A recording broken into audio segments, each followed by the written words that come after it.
I'm gonna wash this movie right out of my hair. I'm gonna wash this movie right out of my hair. I'm gonna wash this movie right out of my hair and send it on its way. Good afternoon, everybody. This is Stone Gasman live from New York City, and today we are going to be doing a audio commentary on the last movie in the world that I ever expected to do an audio commentary on, but that would in fact be Rodgers and Hammerstein's South Pacific, released in 1958, distributed by 20th Century Fox, and yeah, we'll get to that. Look, this is going to be a really, really fun, relaxing commentary. We have 157 minutes to get through. I pretty much know everything I'm going to be talking about, and I think after some pretty hardcore preparation, I think I'm ready to belt this out. So thank you all for coming. I hope you enjoyed this commentary today. This has been brewing for several years now, I have to admit, and I'm going to explain how this all started in the commentary when we get to it. But I just want to say some good news and bad news. Now, the good news is, and one of the main reasons why I'm doing this commentary is today is Mitzi Gaynor's 92nd birthday. So I'm doing this as a celebration for her birthday, and I'm going to be doing all the rest of her films for pretty much the rest of the week. Several of the key ones at 6 p.m. every day, Tuesday, Wednesday, Thursday, and Friday. You should be seeing some more commentaries for Mitzi Gaynor movies over the next week. I already have 3 out of the way, which include We're Not Married, Bloodhounds of Broadway, and finally, Down Among the Sheltering Palms, which we will talk about a little bit more in this commentary as well. Like I said, this is a series of commentaries. I'm going to be adding stuff with everything, and if I actually forget something, maybe 6 commentaries down the road, I'll just add it back in. But South Pacific is Mitzi Gaynor's most famous role. It's a epic. It's a large movie based on a massive Rodgers and Hammerstein musical, which in turn is based on a book by James Michener called Tales of the South Pacific. And yes, I will be reading a little bit here and there from Tales of the South Pacific as we go along in this commentary. I mean, believe me, I start to imagine, how am I going to get through 157 minutes and talk about this movie when I have almost little or no experience with it? I mean, I'm going to tell the whole story. This is going to be, I first saw South Pacific only about 3 or 4 years ago. And I have no excuse because throughout my life, I have been exposed to all things Rodgers and Hammerstein, and in particular South Pacific, and even James Michener. And so I'm sort of like checking off a few boxes that have long since been empty, and we need to correct that. And now is the right time. Now, I'm going to go ahead and also let you in on the bad news right before we press play. The bad news is that, and I didn't expect this, to be perfectly honest, but South Pacific, as with the rest of the Rodgers and Hammerstein's musical collection, is not available for streaming anywhere that I found. Now, did I go out on the high seas very far to look? No, I didn't. I can tell you right now, it is not available for rent at Amazon Prime. It is not available to rent to view at Disney Plus. It is not available for anywhere to rent. The only way you can watch South Pacific as of right now, unless you know a few places on the internet, dark places that you can go to that you could watch it along. But the truth of the matter is, if you want to watch South Pacific, you need either a DVD or a Blu-ray. We will be talking about the physical media history in this commentary as well. And I think that just about covers it. So that's the good news and the bad news. Give me just one more second here before I press play. This is going to be a long one, and we're going to go straight through it. We're not going to stop. We're just going to go straight through it. So here we go.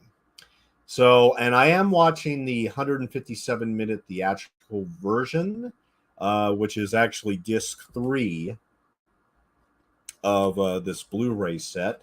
So we will go ahead and get started on the count of, and I'm basically just pressing play from the menu just to let you know. So because there's no Fox logo or anything like that.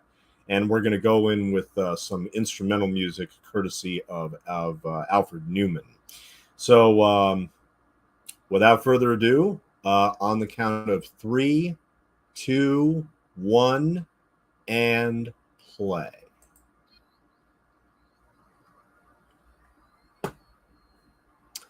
And right now, you should be listening to the score courtesy of Alfred Nuyen, giving us a bit of a prologue here.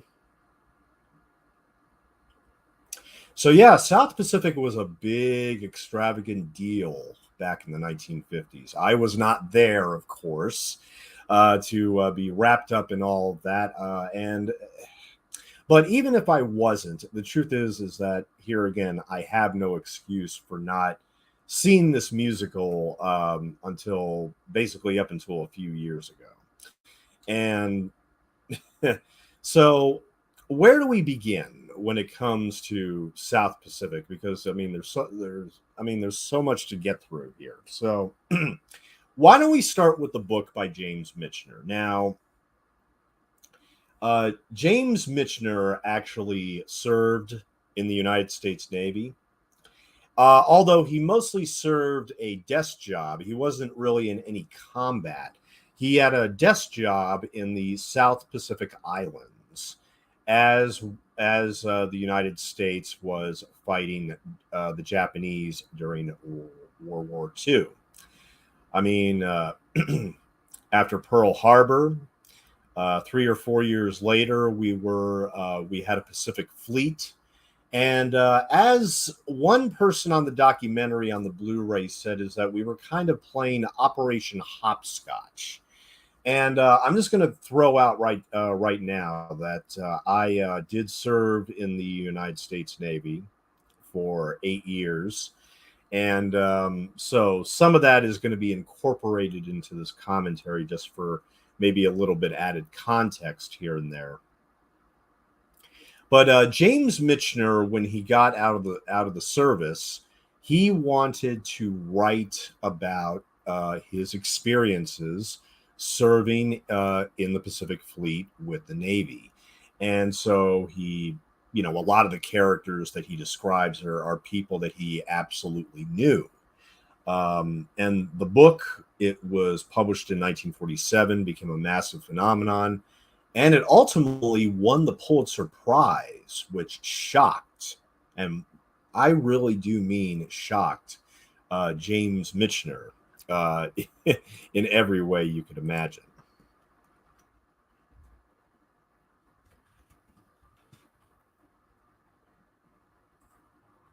Now, James Michener was born in Pennsylvania in 1907, and he wrote more than 40 books, most of which were long fictional family sagas covering the lives of many generations, set in particular geographic locales and incorporating detailed history. Many of his works were bestsellers and were chosen by the Book of the Month Club. He was known for the meticulous research that went into his books.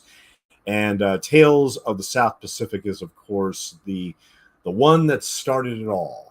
And it's basically a collection of sequentially related short stories about the Pacific Campaign in World War II.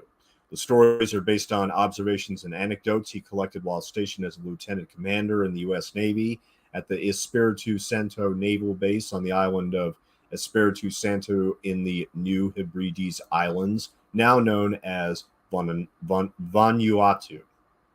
Written in 1946 and published in 1947, the book was loosely adapted in 1949 as a Broadway musical, South Pacific, by Rodgers and Hammerstein. And of course, they get the opening credit.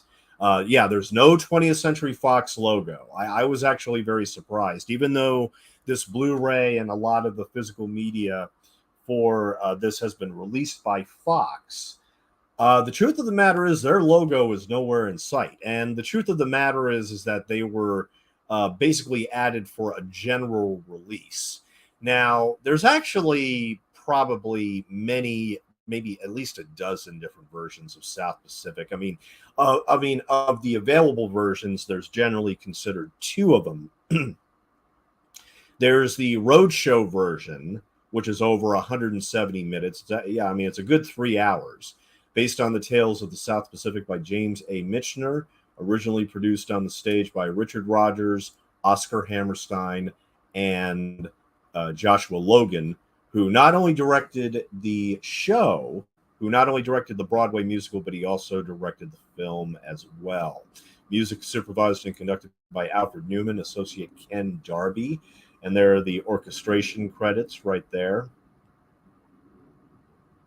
Color by Technicolor. We will be talking about Leon Shamroy. I mean, there's a lot to, like I said, there's a lot to unpack when it comes to South Pacific.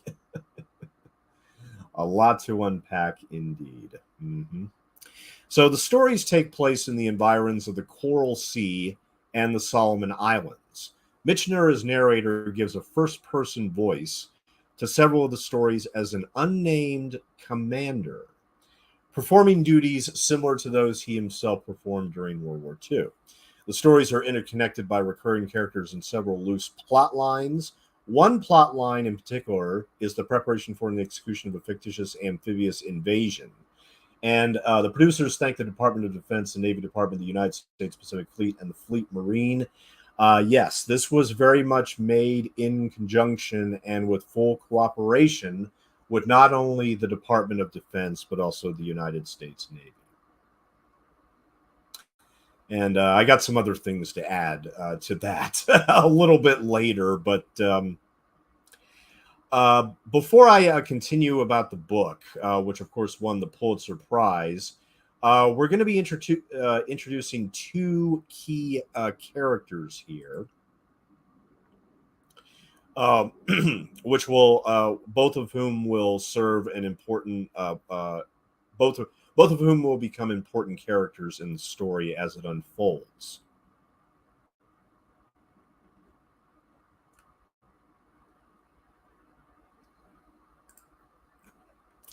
As you can see, seated on the left of the screen, we have in the Marine Corps here, an actor named John Kerr. Okay.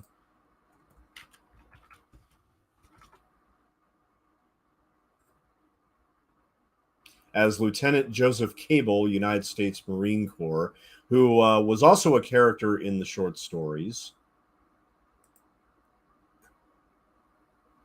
And John Kerr here, he passed away about 10 years ago. In 2013, he was 81 years old. Began his professional career on Broadway, earning critical acclaim for his performances in Mary Coyle Chase's Bernadine and Robert Anderson's Tea and Sympathy, which was right before this. And on the right, we have an actor. It's going to be so much fun when I get to talk about this guy. It's going to get so much fun. Okay, now this guy on the right is an actor by the name of Tom Laughlin.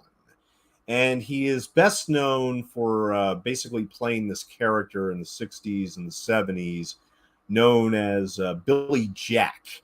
Now, we're pretty much after this opening sequence, which... after this opening sequence, we're really not going to see Tom Laughlin again until the final half hour of the movie. So I'm going to save everything about Tom Laughlin until that time. But just to let you know, he is kind of a, he's kind of a counterculture figure. I'm not going to get into it now. I mean, I'm going to save it because he's going to basically be off screen here in a minute, and we're going to be settling down into the Pacific Islands here.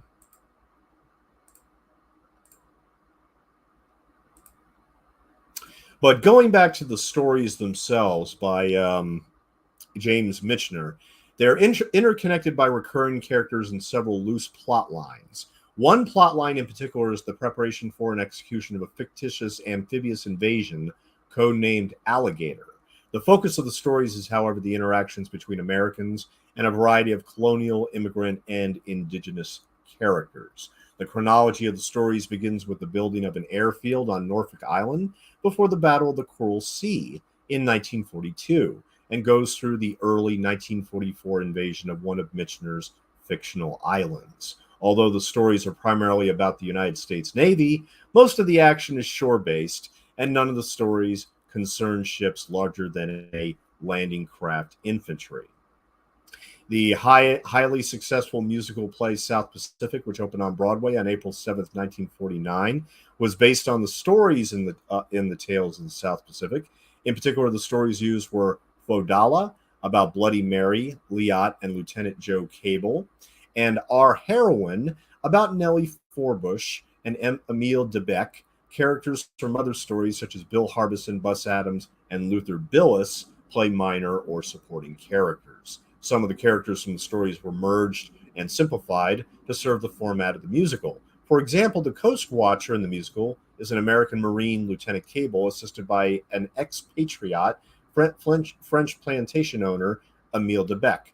In Michener's short story, The Cave, the Coast Watcher is an English expatriate assisted by native islanders and is a disembodied voice on a shortwave radio, identifying himself only as the remittance man. He is never seen by the other characters in Michener's short story until a search and rescue party finds his head impaled on a stake. The character of Liat, Cable's lover in the film, is a much more sophisticated and intelligent young woman in the book, but is reduced to a childlike caricature in the movie. The character of Emile Debec is in Michener's short story has 8 mixed-race daughters by 4 different women, none of whom are married, when he meets the nurse Ensign Nellie Forbush. In the musical, he has 2 children, 1 daughter and 1 son, by a Polynesian woman whom he had married, but who had died. And, of course, it was made into the feature film. And we will also talk a little bit later about the anthology series, which was on television. Well, actually, I'll get that out of the way right now. But much later, probably in the second half, we'll talk about the remake of South Pacific, which was on television with Glenn Close. American television producer Bob Mann wanted Michener to co-create a weekly television anthology series from Tales of the South Pacific, with Michener as the narrator. Rodgers and Hammerstein, however, owned all dramatic rights to the novel and did not give up ownership. Michener did lend his name as the creator of a different and unrelated television series, Adventures in Paradise, in 1959. The series had nothing to do with World War II, but rather followed the fictional adventures of a current-day schooner sailing around the South Pacific. And here we have some unforgettable shots, courtesy of the great Leon Shamroy. Even on the small screen, and I got a pretty nice sized TV, 55 inches. I mean, it looks glorious on there. But one of the things about this movie that is going to be brought up, no more than twice, is the fact that to fully appreciate this movie is you have to experience it on the big screen. Now, I'm not suggesting this movie is up there on the level of like Lawrence of Arabia. Okay, this movie has flaws, and we're going to point out those flaws as we go along here. But at the same time, what we have here is a movie based on, the Leon Shamroy cinematography, the on-location work. This really, really deserves to be fully appreciated on a big screen. And so, I would be more than willing to, go to Alamo Drafthouse sometime and be like, hey, why don't we do a screening of South Pacific? How about that? Especially considering it's not streaming right now. But then again, it might be difficult to get a copy considering who owns the Fox library now.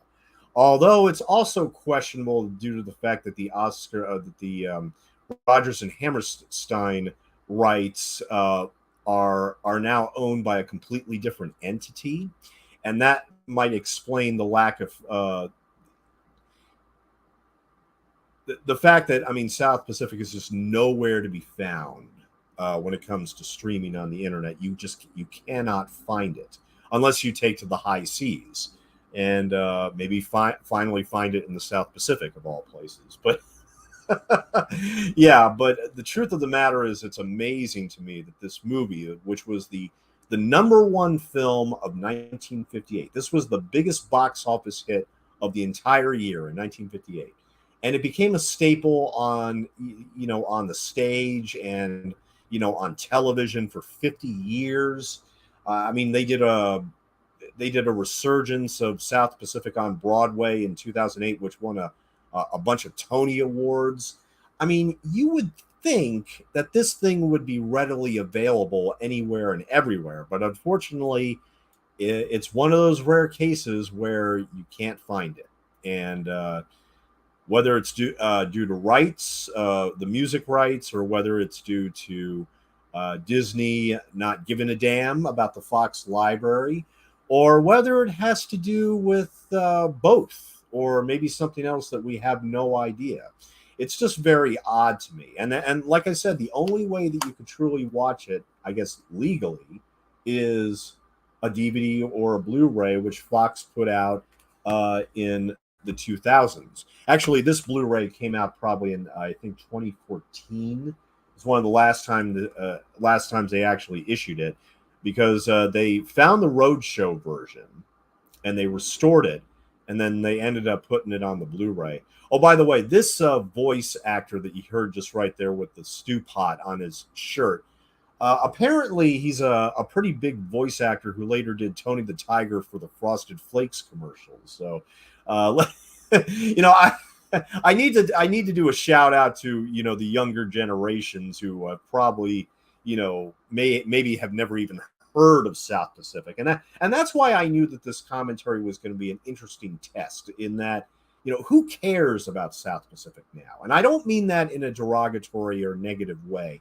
I just mean that in that, I mean, how many people really talk about and remember or reminisce about South Pacific now? I don't know. I mean, musics have been out of favor for a long time. Even ironically, even in 1958, when this came out, the musical was pretty much on its way out. I mean, the musicals and the westerns, they pretty much died in the 1960s. I mean, I think the last hurrah was basically The Sound of Music, or actually even Oliver in 1968. That was like the last gasp of musical, these deluxe musicals with these roadshow versions and everything. I mean, they're long gone. I mean, like drive-in theaters, they are long gone. Now, Luther Billis, as you see right here with with his name on the back of his shirt, and of course he has the trademark tattoo of the ship on his stomach. That is an actor by the name of Ray Walston, and we'll be talking more about Ray Walston a bit later. One of my favorite character actors, from everything from this to Fast Times at Ridgemont High, and to The Apartment. Oh, so many, many, many films over the course of a very, very impressive career. But yeah, we'll be talking about Ray Walston a bit later.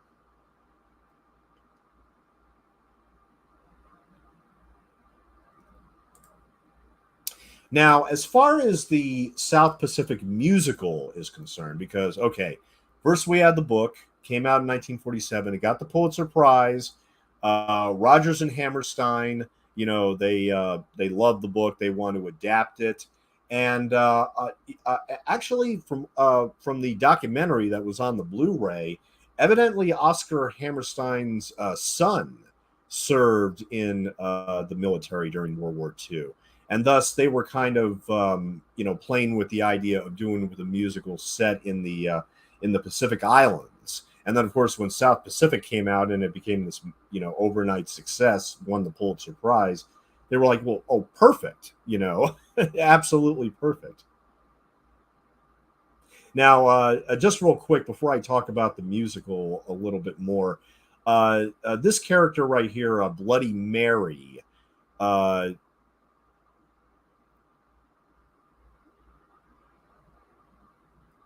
yeah, forgive me. I'm just I need to remember. I have to remember so many names. So just one second. I'm so sorry. Hmm.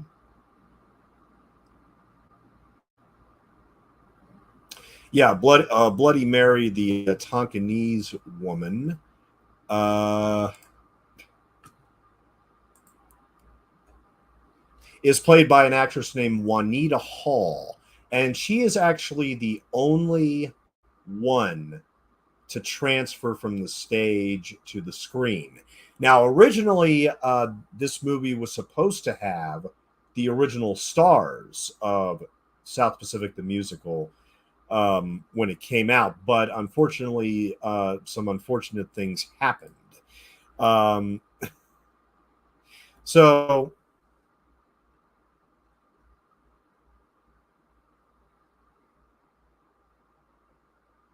and here's a little bit more history right here.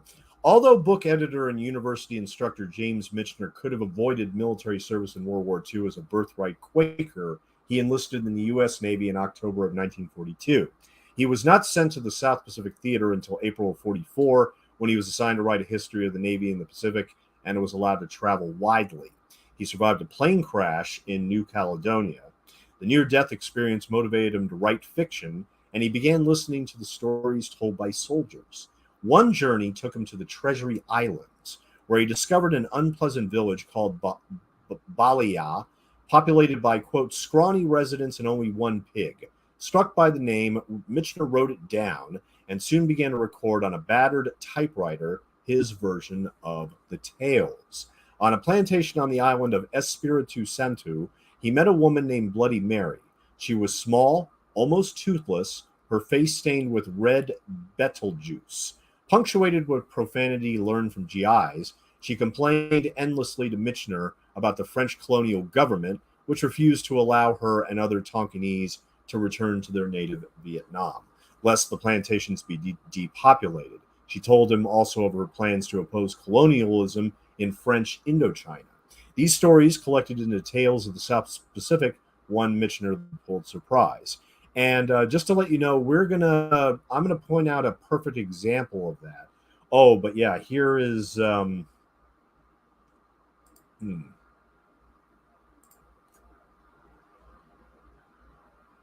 But we're gonna point out to the profanity that she learned from the GIs a little bit later when one of her lines gets changed in the translation from the stage to the screen.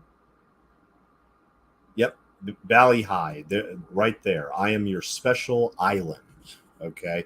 I would now like to read a special segment from James Michener from his short story Fodala. It was here on Baliha, within the protecting arm of Vanikoro, that the women of the islands lived. The French, with Gallic foresight and knowledge in these things, had housed on this haven of the seas all young women from the islands. Every girl, no matter how ugly or what her color, who might normally be raped by Americans, was hidden on Bali High. The little boat swung into the channel. Look, Cable gasped. Below him, the white coral beach of Balia slipped down by slow degrees until 20 fathoms of green water rested over it. But still it could be seen. The entire bay glowed from the whiteness of the sand and the golden sunlight now piercing and probing through the valleys of the volcanoes. And that is a perfect place to now witness what is one of the most controversial elements of South Pacific ever since its release back in 1958. The legendary color filters. Yes. As you can see throughout South Pacific, thankfully not at the ending, thank goodness. But throughout South Pacific, director Joshua Logan and cinematographer Leon Shamroy employ these color filters to mostly luminous effect. I'm actually okay with the color filters. I'm just going to say that up front right now. I'm okay with the color filters as merely 1950s cinematic experimentation. Okay. So, that being said, I completely understand why people would have such difficulty with the filters. I mean, admittedly, the first time I watched South Pacific, the very first time I watched it, it took a few it took a few scenes to actually for my eyes to adjust to the filters. Um, I will admit that 100%. But at the same time, I actually thought they illuminated the scenes more often than not. But then again, I understand the argument that, well, wait a minute, they're in all these gorgeous locations. I mean, well, in Hawaii mostly. I mean, they're mostly in Hawaii where the locations are breathtaking anyway. This is probably a matte painting, but I mean, but they're around these breathtaking locations anyway. Why did you have to add these color filters? And no movie has ever really done it since. And I would no doubt attribute that to the fact that South Pacific, when it came out, it was criticized for this by a lot of people. I can imagine a lot of people who went to the stage musical and fell in love with it and were anticipating this movie were like, well, it would have been perfect without the color filters. Look, I can imagine some people walked out with that reaction, but it still didn't stop the public from seeing it. I mean, 19 number one number one box office hit of 1958. People obviously, for the most part, accepted it. And like I said, when I saw it, and director Joshua Logan, he regretted it from the moment the movie was released to the public. He absolutely regretted the use of the color filters. But hey, look, I have no complaints about this image right here. I have no complaints about any of this. The thing is that I think for this one time in film history, I think that this is perfectly fine. Here again, writing it off as 1950s film experimentation. Okay. I'm more than willing to accept the color filters on their own terms. Um, Maybe 5 to 10% of them could have been taken out, or well, and the thing is that the crew, or I mean, I don't want to. I forget if it was actually Leon Shamroy that told the director Joshua Logan this, but hey, we can, we can take him out, but later. But no, it was too late. And Fox didn't want to spend all the money just reshooting the whole thing, which is completely understandable. So unfortunately, they were stamped onto the film forever. Uh, Here again, I do not mind the color filters at all. Now, my big issue with South Pacific, I'm going to address much later when it becomes a lot more obvious. Okay, so yeah, so that's when I'm going to get to that. But going back to Tales of the South Pacific comprises 19 stories, and each stands independently but revolves around the preparation for an American military operation to dislodge the Japanese from a nearby island. Now, Fodala, which I just quoted right there, set in part on the island of Balea, focuses on the romance between a young Tonkinese woman, Liat, who we will meet eventually, and one of the Americans, Marine Lieutenant Joe Cable, a Princeton graduate and scion of a wealthy Philadelphia Main Line family. Pressed to marry Liat by her mother, Bloody Mary, Cable reluctantly declines, realizing that the Asian girl would never be accepted by his family or Philadelphia society. He leaves for battle where he will die, as Bloody Mary proceeds with her backup plan to affiance Liat to a wealthy French planter on the islands. Cable struggles during the story with his own racism. He is able to overcome it sufficiently to love Liat, but not enough to take her home. Although source of the musical is the 8th story Our Heroine, which is thematically paired with the 12th A Boar's Tooth, as both involve American encounters with local cultures. Our Heroine tells of the romance between Navy nurse Nellie Forbush from rural Arkansas and a wealthy, sophisticated planner, Frenchman Emile Debec. After falling in love with Emile, Nellie, who is introduced briefly in story number 4, An Officer and a Gentleman, learns that Emile has 8 daughters out of wedlock with several local women. Michener tells us that any person who was not white or yellow was a N-word to Nellie, and while she is willing to accept 2 of the children of French Asian descent who remain in Emile's household, she is taken aback by the other 2 girls who live there, evidence that the planner had cohabitated with a darker Polynesian woman. To her great relief, she learns that this woman is dead, but Nellie endangers her relationship with Emile when she is initially unable to accept Emile's. Nellie overcomes her feelings and returns to spend her life with her plantation owner. Additional elements of South Pacific had their genesis in others of Michener's 19 tales. One introduces the character of Bloody Mary. Another tells of a British spy hidden on the Japanese-controlled island who relays information about Japanese movements to Allied forces by radio. Michener based the spy, dubbed the Remittance Man, on Captain Martin Clemens, a Scot who, unlike his fictional counterpart, survived the war.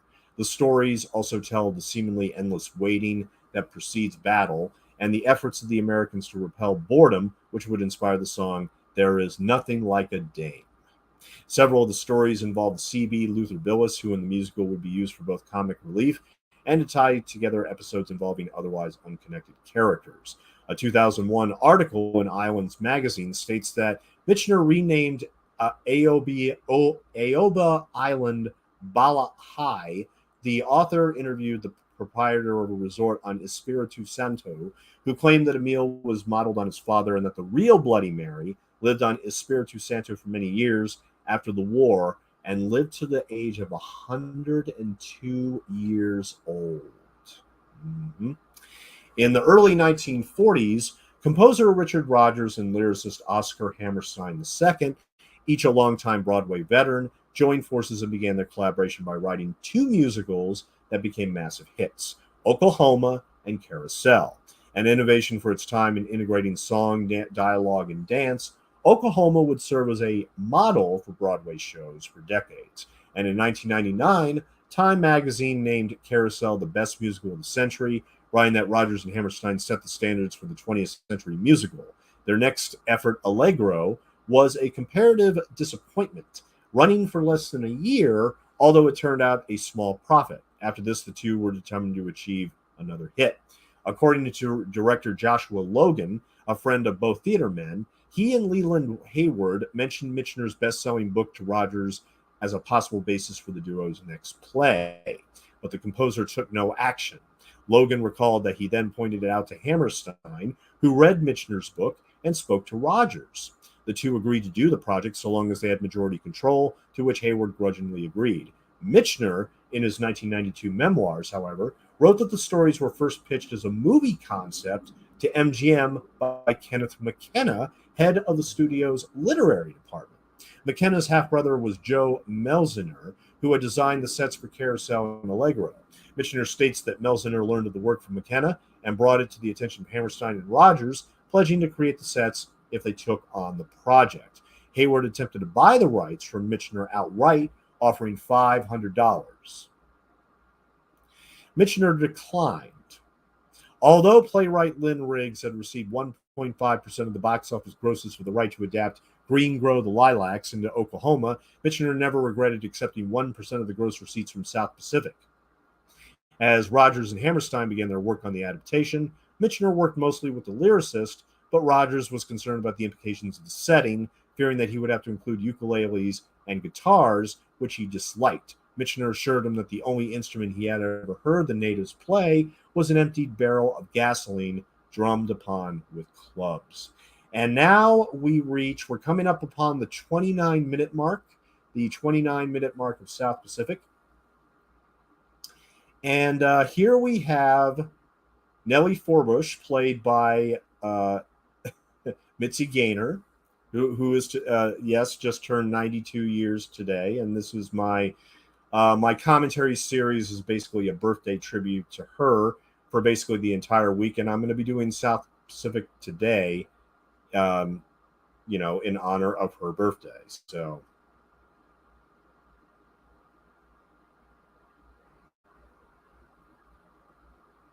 This was Mitzi's 14th movie, but also one of her last. And like I said, we'll be divide, talking much more about Mitzi as the movie goes on. But of course, we also have to introduce her co-star, played by Rosanna Brazzi.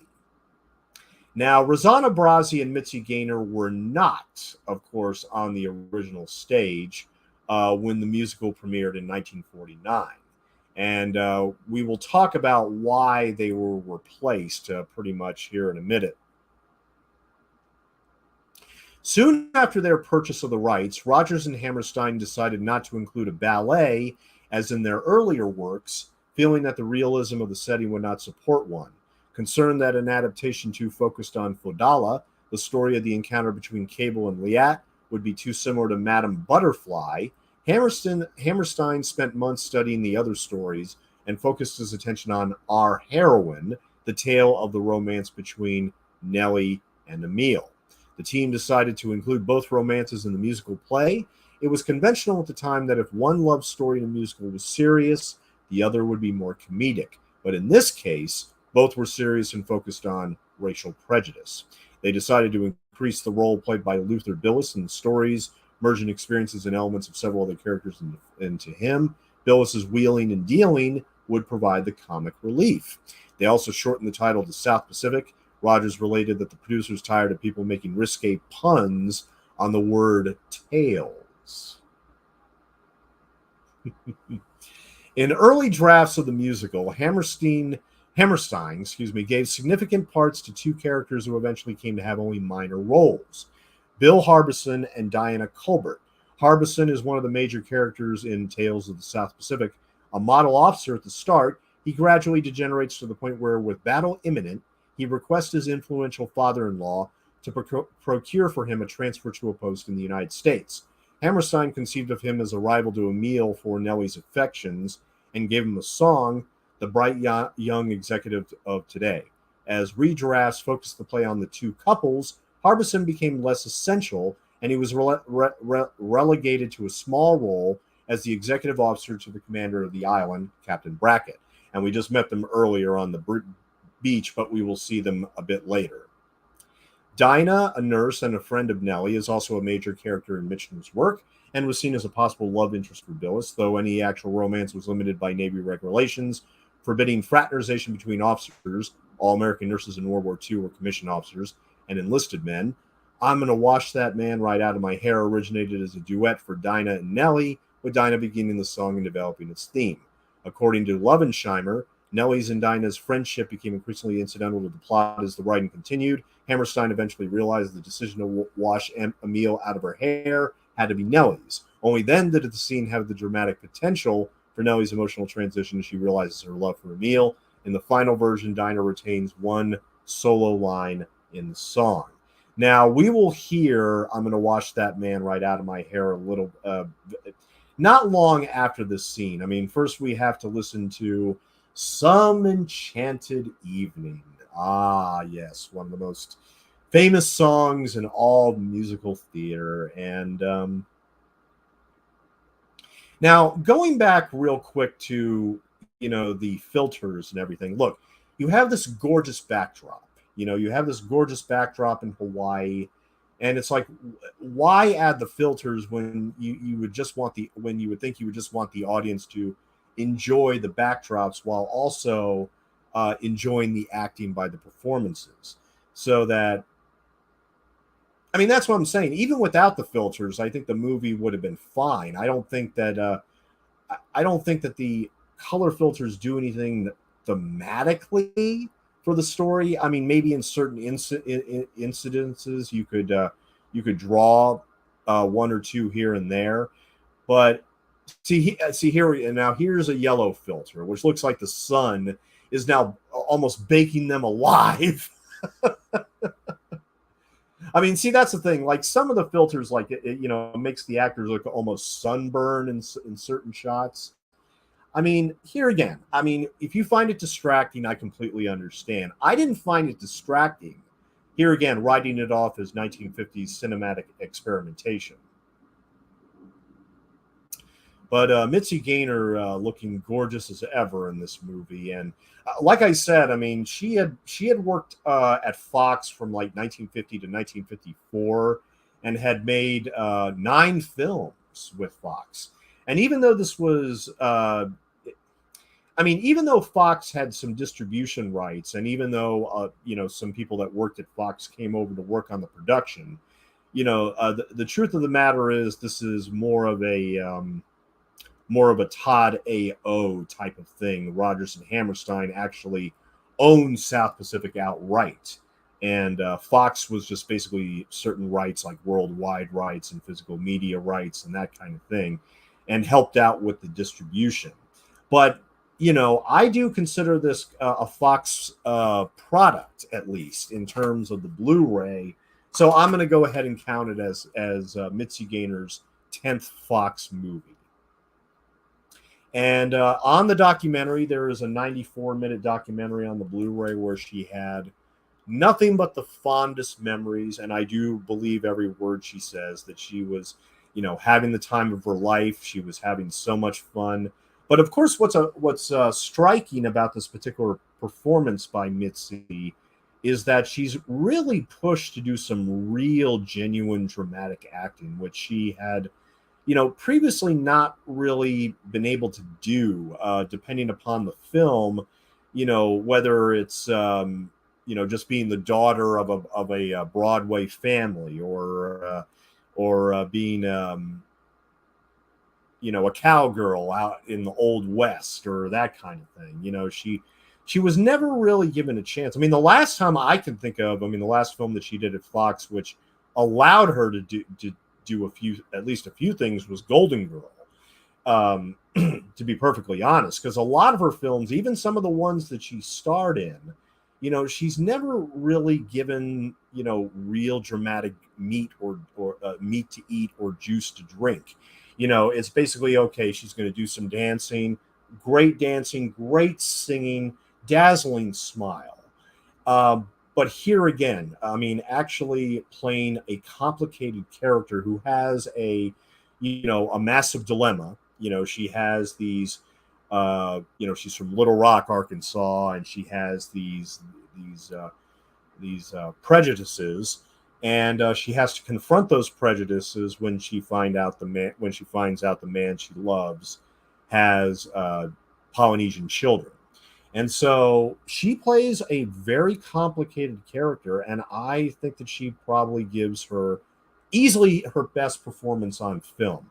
I don't think this is Mitzi's overall best movie. It's certainly not my favorite. It's not my personal favorite.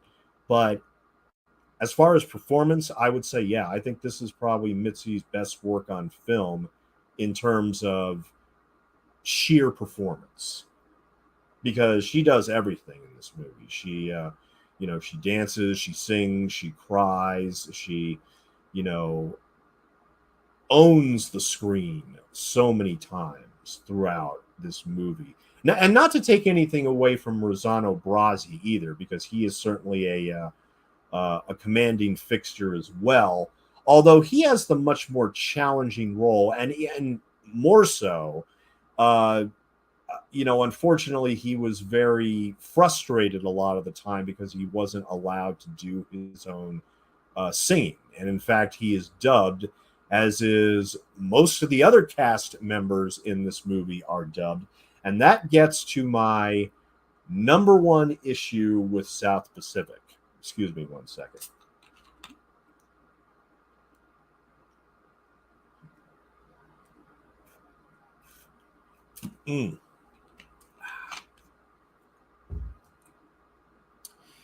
Ladies and gentlemen, my number one issue with South Pacific, it is not the color filters. No, it is the dubbing. More often than not, it is way too obvious. Now, I know, believe me, look, the 1950s, it was a different time. Different rules applied when making movies at studios. Now, in the case of Rosanna Brazzi, I can actually forgive this particular case because they needed a an operatic tenure for this role, basically. And of course, he's an Italian actor with a very thick Italian accent.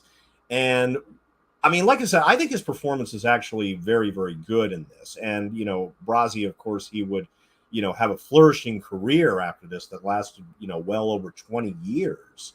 He really, he really became a star after South Pacific, even though his career had been bubbling up to this moment. But look, bottom line is, I think that both these actors, I think they do have chemistry.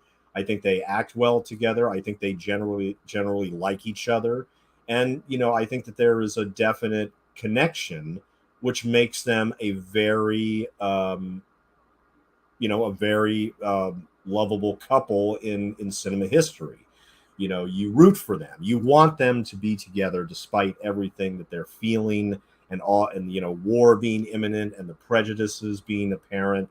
You root for them, with all these things surrounding them.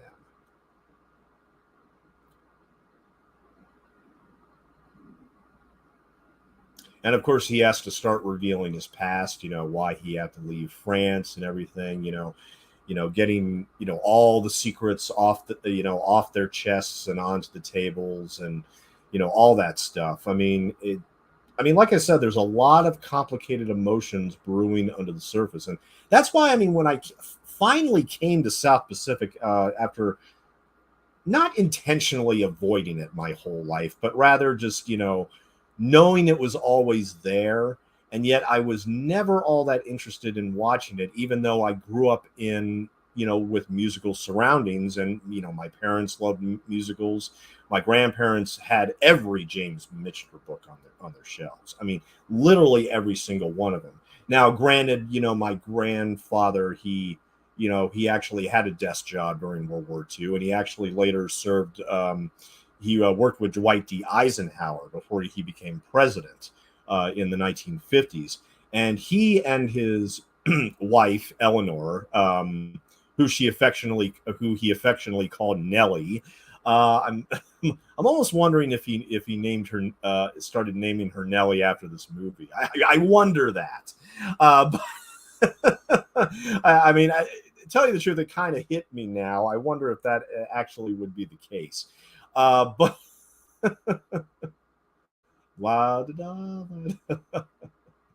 but yeah, no, my grandparents loved James Michener with an absolute passion, and had every single one of their books. And they traveled all over the world. They went to, like James Michener, they went to a country, virtually almost every country in the world. They had, reels and reels of slides, just, showing everywhere they went, all the pictures they took. It was just massive. But they were in love with this musical. My parents loved this musical. I think my mother loved it more than my father. I know that my father actually watched it with her.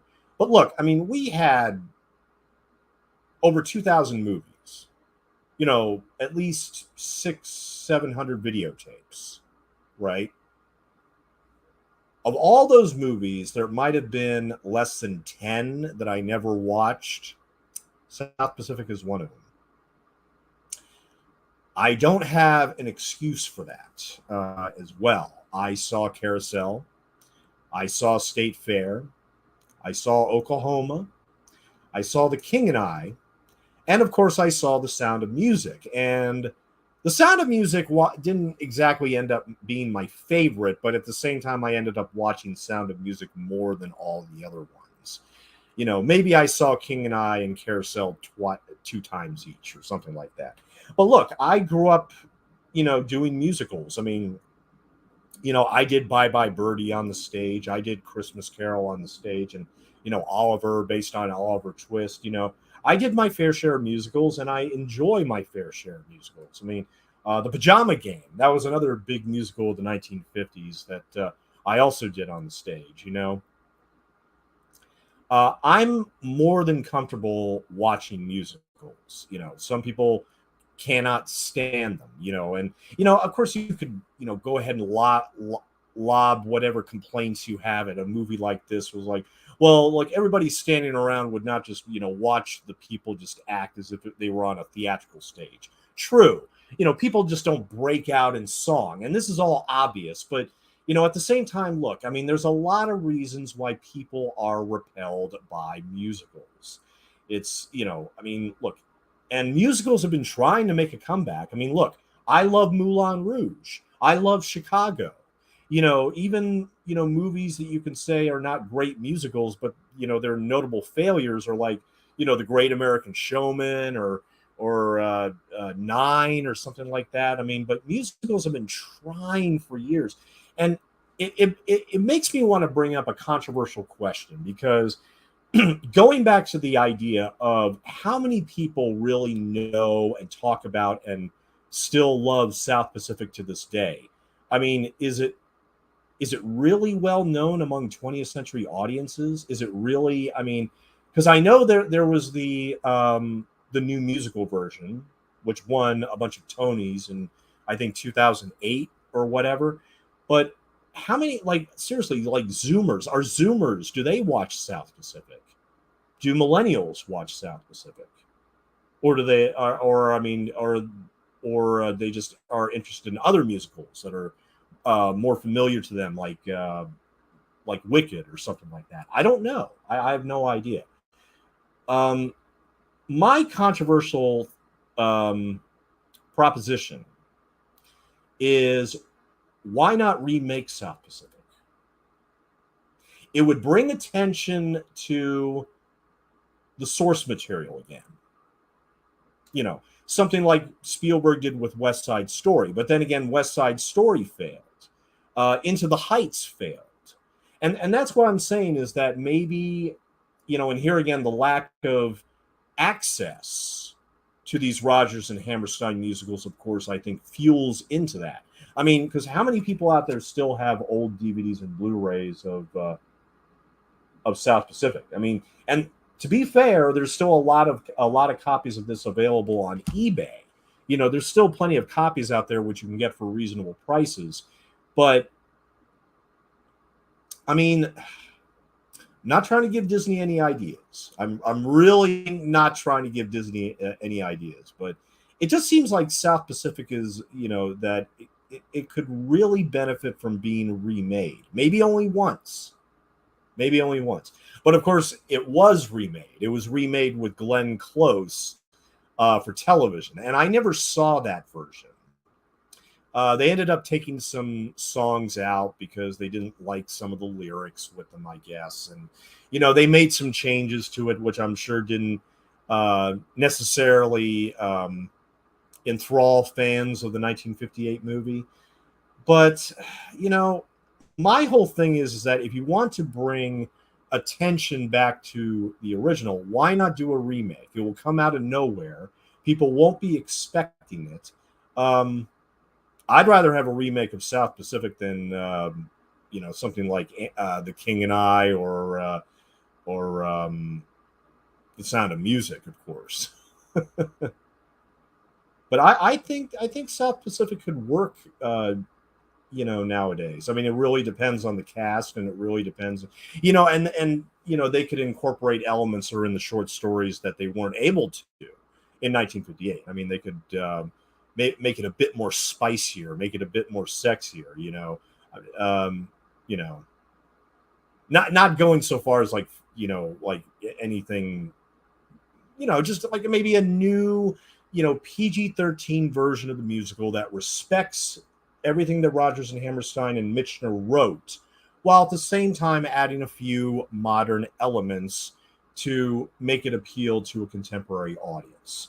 I mean, I think that you can get away with that and still respect those who love the original, both the Broadway album and the original 1958 movie. I think you can do it. I mean, I don't know what you all would think. I mean, let me know what you all would think about that. But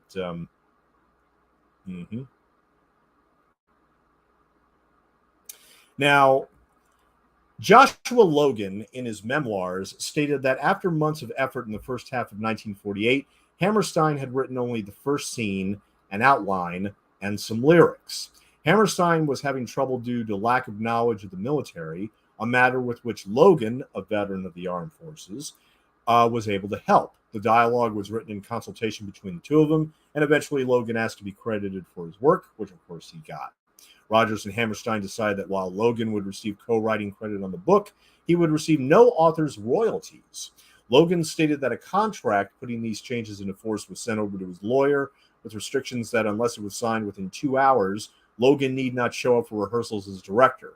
Logan signed, although his lawyer did not tell him about the ultimatum. Through the decades that followed, Logan brought the matter up from time to time, demanding compensation. But when he included his version of the events in his 1976 memoirs, it was disputed by Rodgers. Hammerstein had sadly died in 1960. He died only 2 years after South Pacific came out. Rodgers' biographer Merrill Seacrest suggests that Logan was compensated when South Pacific was filmed in '58, as Logan received a substantial share of the profits as director. According to Michener biographer Stephen J. May, it is difficult to assess just how much of the final book Josh Logan was responsible for.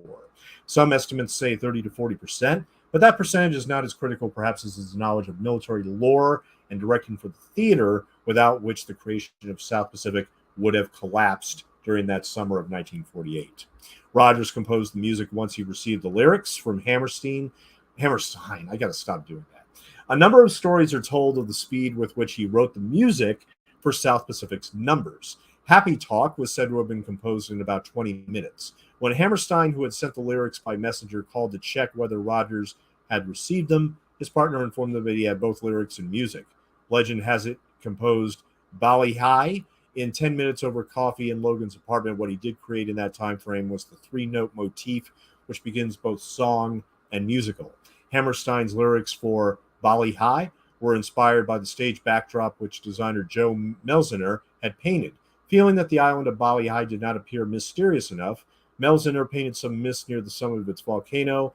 When Hammerstein saw this, he immediately thought of the lyric, "I'm head sticking up from a low-flying cloud," and the rest of the song followed easily from that. But right now, here we have one of the most famous songs, which Mary Martin did on the stage, which is "I'm Gonna Wash That Man Right Out of My Hair." This is the only thing that I remember from ever growing up with South Pacific around me, is that lyric. That is literally the only thing I knew about South Pacific that I recognized when I finally watched the movie for the first time only a few years ago. And it came about with the shampoo being in the hair. They were able to wash the shampoo out in record time because they got very short hair, and so then they could get back on stage and continue to do what they have to do. So, but yeah, this is one of the most famous songs in Broadway history. Absolutely.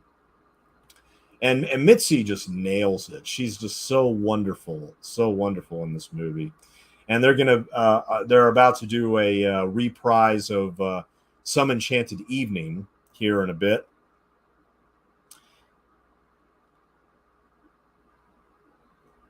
In May of 1948, Rodgers received a telephone call from Edwin Lester of the Los Angeles Civic Light Opera. Lester had signed former Metropolitan Opera star Ezio Pinza for $25,000 to star in a new show, Mr. Ambassador. The show had not been written and never would be. Lester hoped that Rodgers would take over Pinza's contract.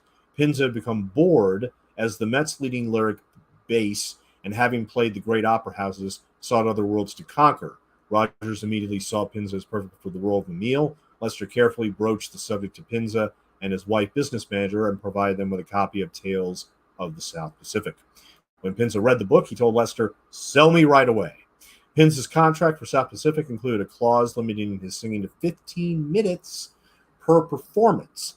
With Pinza singing, Rodgers and Hammerstein decided to make his the lead male role, subordinating the story of the pair of young lovers. It was unusual on Broadway for the romantic lead to be an older male. Now, the commentary that's on the Blu-ray, I'll get to that, and the two gentlemen that actually do the commentary on the Blu-ray. They actually bring up the term May-December romance.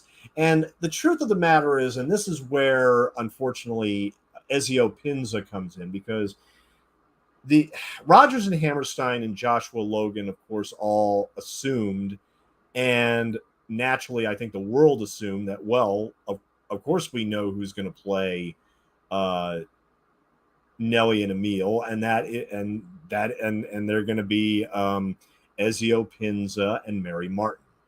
They did it on stage for 1,925 performances from 1949 to 1954.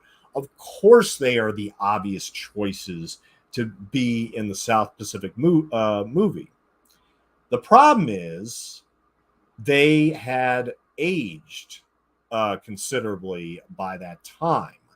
Now, as for Ezio Pinza, he was born in 1892 in Rome, and he passed away at the age of 64, approximately 1 year before the release of South Pacific. So he died before, unfortunately, even production could even start, which was devastating, obviously, for all involved.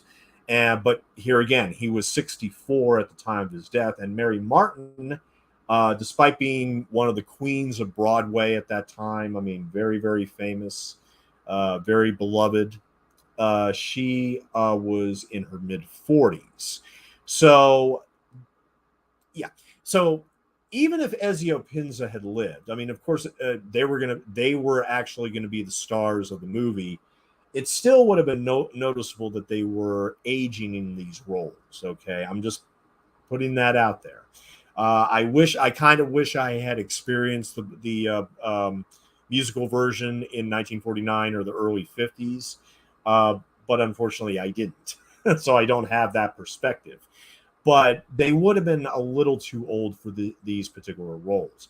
Now, Rosanna Brazzi at this point was 42, and Mitzi was 27, although they certainly do not look their respective ages. I mean, they actually both look younger. I mean, the gray hairs on Brazzi actually suit him perfectly, but then he could pass off for somebody in his late 30s. I mean, he still looks very, very young and very handsome, of course.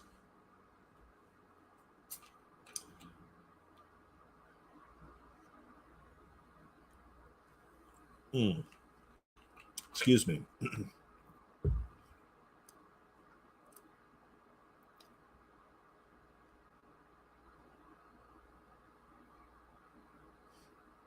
And it should be noted that Ezio Pinza, before he died, he appeared in several films, beginning with 1947's Carnegie Hall, which featured a number of famous classical singers, musicians, conductors, and the New York Philharmonic Orchestra.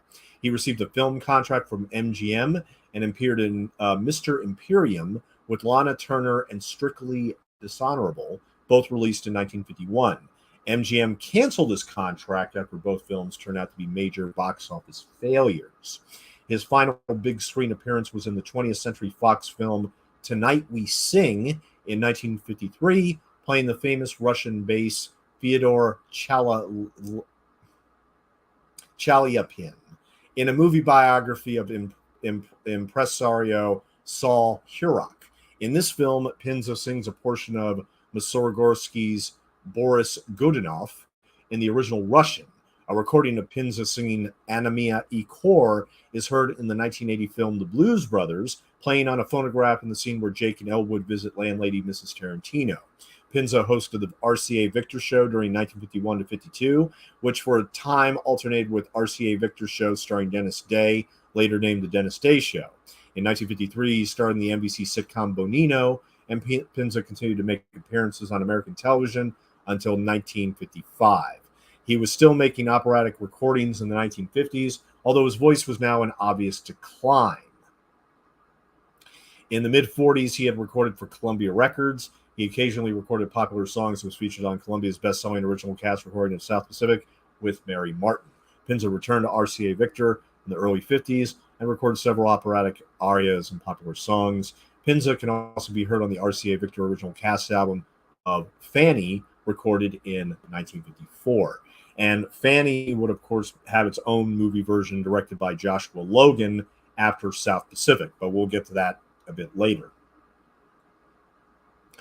And as for Mary Martin, for the role of Nellie, Rodgers sought Mary Martin, who had nearly been cast to originate the role of Laurie in Oklahoma.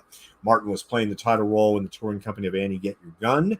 After Hammerstein and Rodgers saw her play in Los Angeles in mid-1948, they asked her to consider the part. Martin was reluctant to sing opposite Pinza's powerful voice.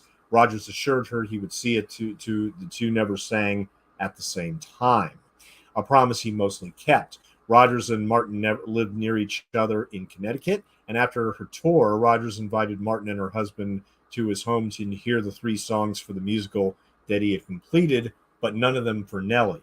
Some Enchanted Evening especially struck Martin, and although disappointed the song was not for her, she agreed to do the part.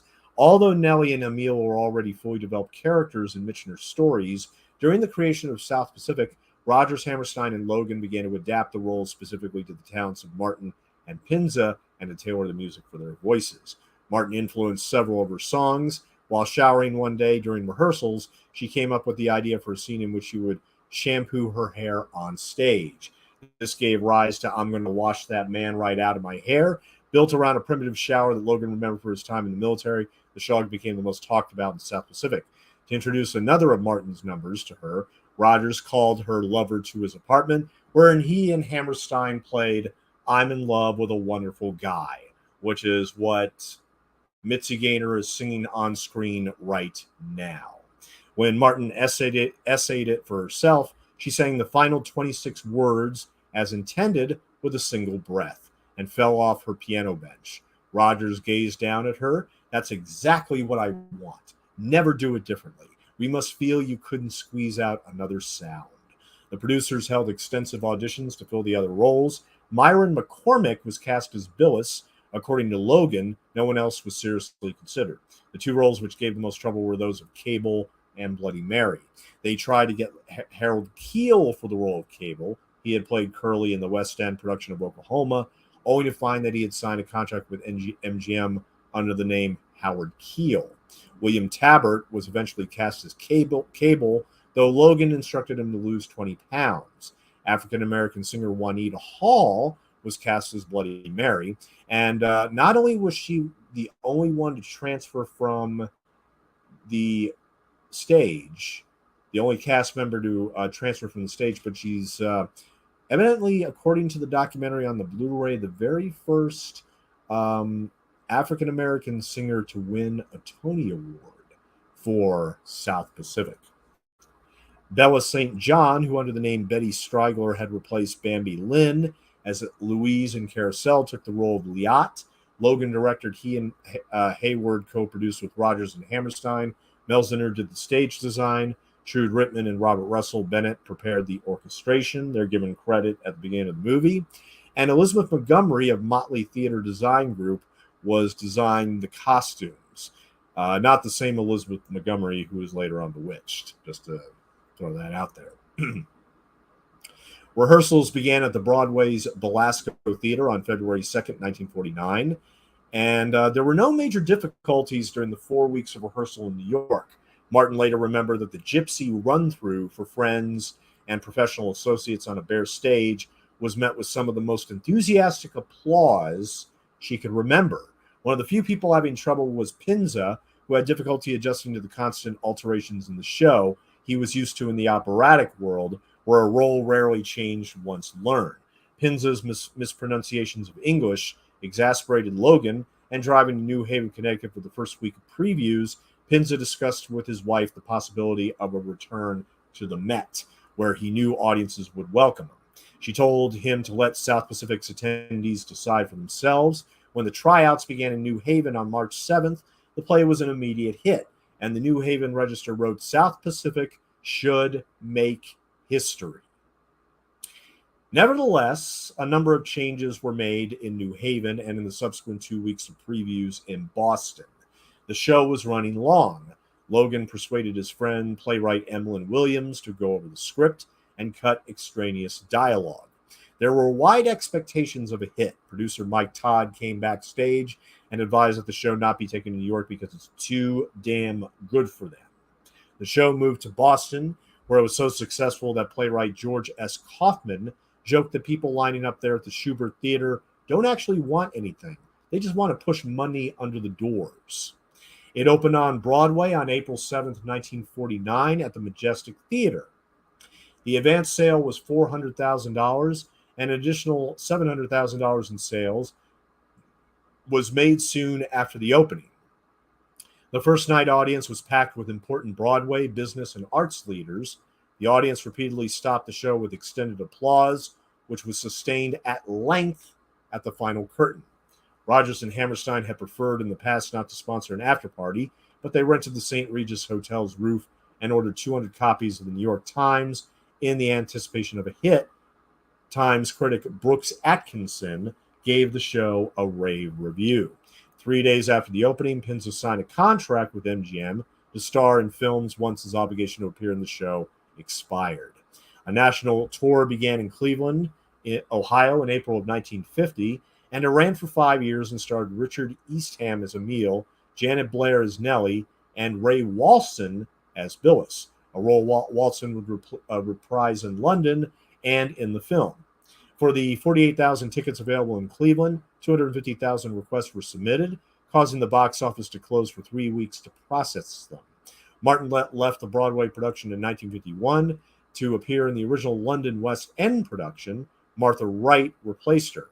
Despite the departure of both original stars, the show remained a huge attraction in New York. Cloris Leachman also played Nellie during the New York run. George Britton was among the later Emiles, and the London production ran from November 1st, 1951 for 802 performances at the Theatre Royal Drury Lane. Logan directed. Martin and Wilbur Evans starred, with Walston as Billis, Muriel Smith as Bloody Mary, and Muriel Smith would later dub Juanita Hall in the movie. That was something that actually Richard Rodgers had actually recommended, even though she had won the Tony for the stage role. On Sean Connery and Martin's son Larry Hagman, both at the start of their careers, were also in the show, played CBs in the London production. Julie Wilson eventually replaced Martin, and on January 30th, 1952, King George VI attended the production with his daughter, Princess Elizabeth, and other members of the royal family. He died less than a week later. The Broadway production transferred to the Broadway Theater in June of 1953 to accommodate Rodgers and Hammerstein's new show, Me and Juliet, although South Pacific had to be moved to Boston for 5 weeks because of schedule conflicts. When it closed on January 16, 1954, after 1,925 performances, I actually remember that number, it was the second longest running musical in Broadway history after Oklahoma. At the final performance, Myron McCormick, the only cast member remaining from the opening, led the performance and audience in Auld Lang Syne, and the curtain did not fall but remained raised as the audience left the theater.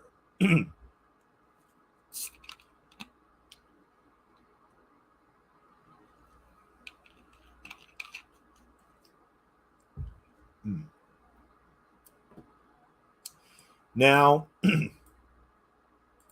let me note real quick before he actually leaves the screen here, although I think he actually just did.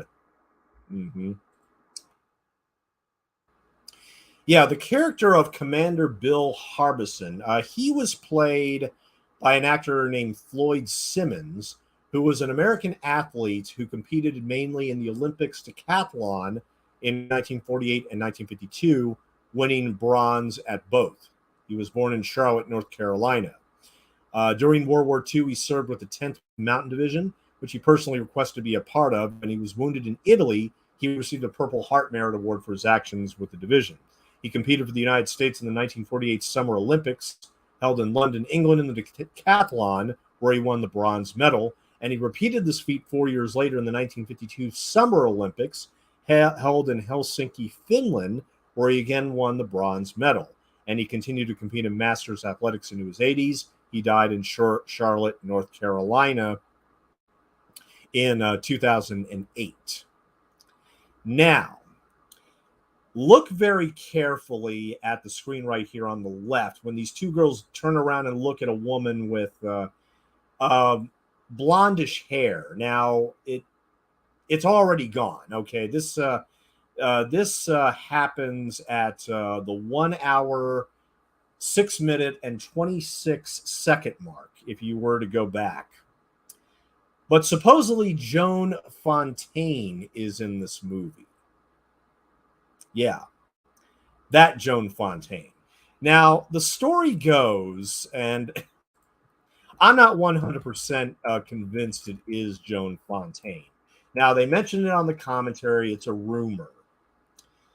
But the rumor is essentially that she was filming a movie in Hawaii at the time called Island in the Sun, directed by Robert Rossen. Okay. It was released by 20th Century Fox. So it is very possible that she ended up on the set or ended up at this location, rather. And Island in the Sun features an ensemble cast including James Mason, Joan Collins, Dorothy Dandridge, Patricia Owens, John Williams, and Basil Sidney. And it's based on the 1955 novel by Alec Waugh. Now, and the film was controversial at the time of its release for its on-screen portrayal of an interracial marriage. And of course, here in South Pacific, we have several interracial romances, something that Island in the Sun had as well.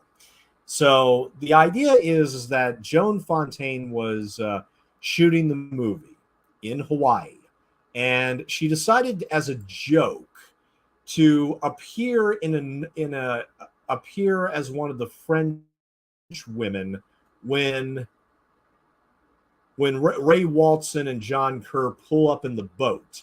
Right after Ray Walston gets the lay, the very next shot, there is a nun on the far left. Right next to her is supposedly Joan Fontaine, but her face is partially obscured by a hat. And when the two girls in the front there turn around, they are supposedly looking at Joan Fontaine. Now, it's only a rumor. I don't think this has been officially ever been confirmed. I think it's only a rumor, but it's certainly possible. You know, if Joan Fontaine was in Hawaii at the time that this was shooting in 1957, which is very possible, then yes, it's more than reasonable to assume that she decided to just, come before the camera very briefly and see if maybe anybody would recognize her. So it's not confirmed, and I do question if it is, in fact, it is her, but supposedly it is Joan Fontaine. So, like I said, at the 1 hour, 6 minute, and 20 second mark, look at it again and make up your own mind.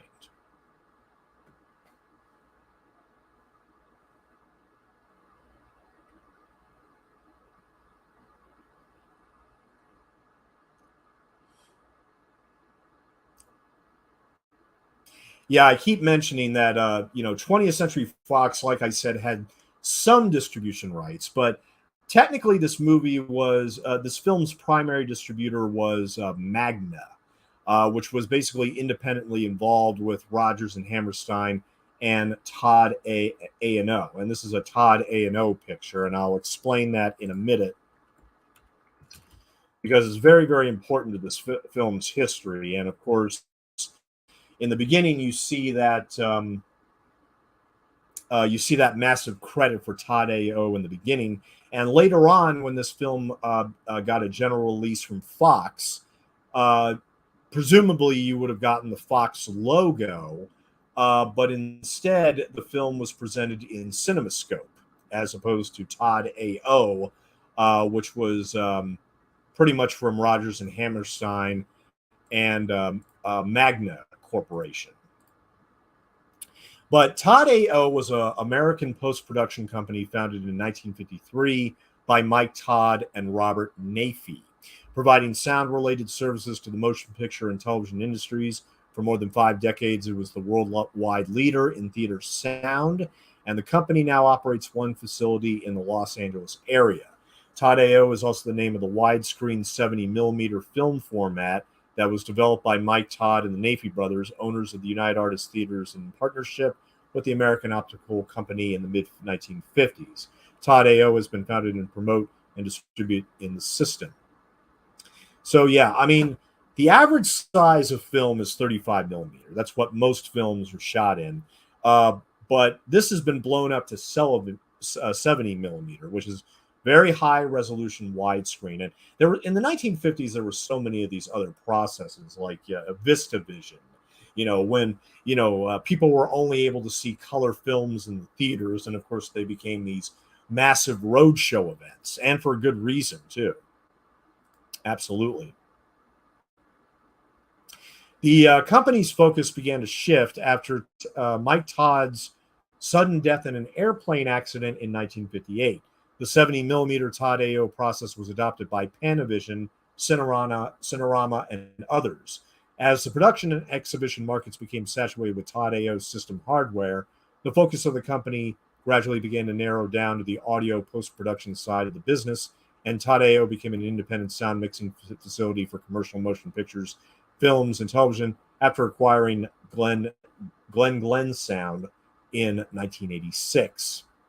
And the Todd AO process uses two separate film stocks, a 65 millimeter negative used during the production, and then used to produce the 70 millimeter positives for distribution. The sprocket holes on the side of the film, perforations on the two are the same, and the positives are printed using contact printing with the negative centered on the larger 70 millimeter film. Contact printing was used on the prints that were to be double system, using a separate synchronized 35 millimeter full coat magnetic film for the 6 soundtracks. I think that's where Magna comes from. In addition to the 70 millimeter film for the picture, the much more common release prints use a slightly optically reduced picture and placed 4 of the soundtracks on either edge outside of the perforations and 2 more soundtracks inside the perforations, providing a total of 6 soundtracks on a 7.5 millimeter magnetic surface.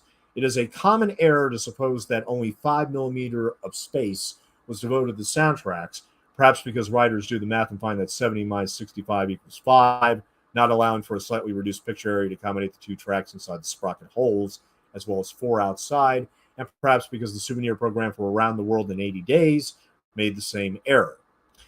Both film sizes had been used in the past in the 70 millimeter Fox Grandeur process in 1929 and 1930. However, Todd AO's physical format was not compatible with this form. Was not compatible.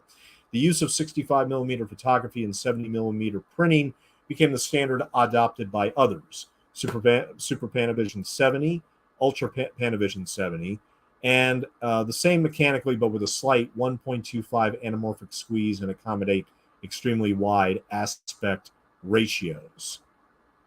Only the first two Todd AO films, Oklahoma and Around the World in 80 Days, employed 30 frames per second. Because of the need for conventional versions at 24 frames, every scene of the former film was shot twice in succession, once in Todd AO and once in 35 millimeter in Cinescope. And that was the general release that Fox put out afterward. The latter film was shot with 2 65 millimeter Todd AO cameras simultaneously. The speed of the second camera was 24 frames per second for wide release as optical reduction prints. All subsequent Todd AO films were shot at 24 frames per second on a 65 millimeter negative and optically printed to 35 millimeter as needed for standard distribution. In all, around 16 feature films were shot in Todd AO. Todd AO films were closely associated with that called Roadshow Exhibition. And yes, the Roadshow version of South Pacific is about 14 minutes longer than the theatrical version.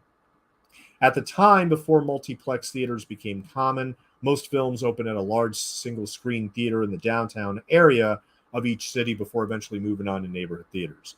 With the Roadshow concept, a film would play often in 70 millimeter at a Movie Palace downtown theater exclusively, sometimes for a year or more. Often a hard ticket policy was in effect with tickets sold for specific numbered seats and limited showings per day. Most Todd A.O. films throughout the late 60s include Those Magnificent Men and Their Flying Machines and The Sound of Music, initially shown on roadshow basis. Now, let me just stop there. And John Kerr is, of course, not singing. This is actually Bill Lee, who had dubbed many stars, particularly at 20th Century Fox at the time, including the movie Down Among the Sheltering Palms, which I did a commentary on yesterday, where he actually dubbed one musical number, which William Hartigan supposedly spoke, supposedly sung, which was I Am the King of a South Seas Island. Well, that was actually Bill Lee, and so I gave a little biography about Bill Lee and everything. But yeah, a lot of the dubbing in this movie I just find more distracting than the color filters ever were. Okay, that is just my personal opinion. When I first saw this, like I said, it wasn't the color filters, it was the dubbing. I understand it was, per the rules of 1950s filmmaking, particularly at 20th Century Fox and doing all these musicals and everything. I get it. Nowadays, we don't really do this anymore. I mean, we do, but I think as audience members, we prefer to actually listen to who's actually singing. The thing is, in the case of Rosanna Brazzi, that one is actually kind of understandable, because he actually recorded his own version of one of the songs, and it became a massive hit in Italy, in his native country of Italy. And he naturally assumed that he was going to be singing, and unfortunately that was not the case, because he did not have an operatic voice. And even Mitzi Gaynor explained this to him.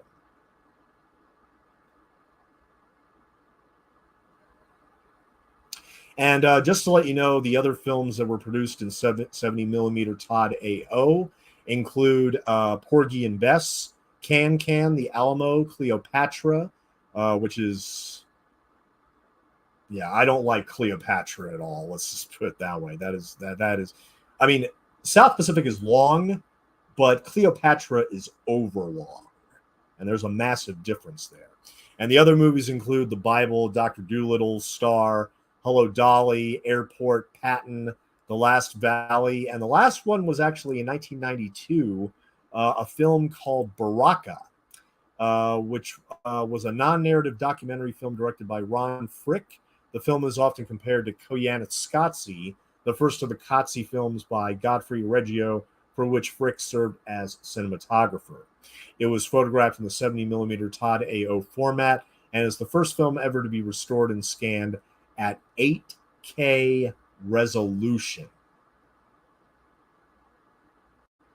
Well, great. So when are we going to get South Pacific in 8K resolution? I'm serious. I don't know if we will ever see a 4K release for South Pacific. I mean, it may happen, it may not. Who knows? But considering how the Fox library is being kept under lock and key, with no plans or no hints at what they're going to do with it. In fact, they might even sell it to another company, because they're so desperate for cash right now.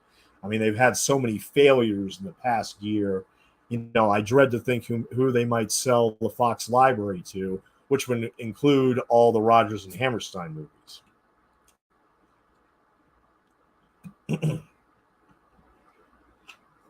What's hilarious?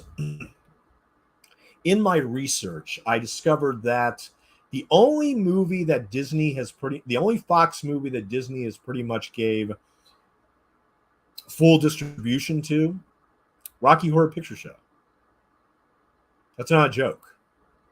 Because of the fact that musical has been playing in theaters for nearly 50 years. In fact, the 50th anniversary is right around the corner in 2025.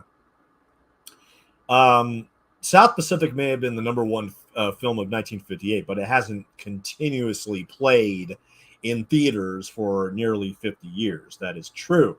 However, one thing about South Pacific that I found very impressive, this film had a 5 $5.25 million budget. Massively expensive for the time, massively expensive. And it earned that entire budget back thanks to the London Roadshow. The London Roadshow by itself literally paid for the entire production budget.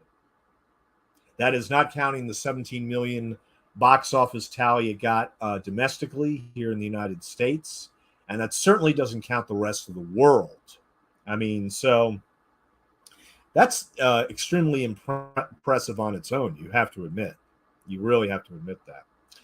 Now, just to let everybody know, we are currently at the 1 hour, 21 minute, and 30-second spot as Mitzi and Mr. Brazzi are singing and dancing with each other. And the blue filter, here again, I don't mind it. I don't mind it at all. I mean, we spend so much time at this location. You know, the color filters, you know, don't bother me at all. I do not find them distracting in any way. And, you know, here again, they provide something a little different. But, you know, here again, there's a reason why films haven't done anything close to this ever since South Pacific's release, because it, you know, like I said, it did generate a lot of criticism. It did generate a lot of criticism. Let's see here. So, we talked about Joan Fontaine. Oh yeah, like the commentators on the Blu-ray, they said that you know, the color filters are supposed to, you know, have like a mystical effect, and I can certainly see that. Actually, this would be the perfect time to talk about Leon Shamroy. Now, what I know Leon Shamroy best from is his color cinematography for the 1945 film Leave Her to Heaven. But he actually won 4 Oscars. He won 4 Oscars for cinematography. The Black Swan in 1942, Wilson in 1944, Leave Her to Heaven, and Cleopatra. He also won for Cleopatra. His career in cinema began with an experimental film shot on speculation and with the most rudimentary equipment. He became a cameraman in the 1920s when he filmed many of Charles Hutchinson's popular action films for Pathé. His first experimental film, The Last Moment, 1928, was a collaboration with the Hungarian director Paul Fajos. It was the first silent film made without explanatory titles and was voted Honor Film of 1928 by the National Board of Review. Another film, Blindfold in the Fog, attracted the attention of Hollywood, some of whom described Shamroy's camera work as, quote, worth its weight in gold. Wow. B.P. Schulberg of Paramount spotted his work and signed him up in 1932. At the time, Leon Shamroy was broke, for he had squandered what little money he had on, quote, poor starving girls and on whiskey. John M. Stahl, for whom Shamroy later shot Leave Her to Heaven, saw his film The Last Moment, and though highly impressed, thought Shamroy was, quote, too artistic. Three-Cornered Moon, 1933, was the first of several films he did with Claudette Colbert. During this period, he developed a solid reputation for understated black and white photography. In A Loan to Columbia, briefly his employer in the previous decade, Shamroy used zoom lens on Private Worlds, directed by Gregory LaCava, long before they were commonly used. This was a film about mental illness, and the zoom lens was especially effective on the scene where Big Boy Williams, a patient, goes berserk. At the time, zoom lenses were few and far between, and there were no light meters. Shamroy left Paramount with B.P. Schulberg's fall from grace. Soon thereafter, David O. Selznick sent for him to make a test for Janet Gaynor.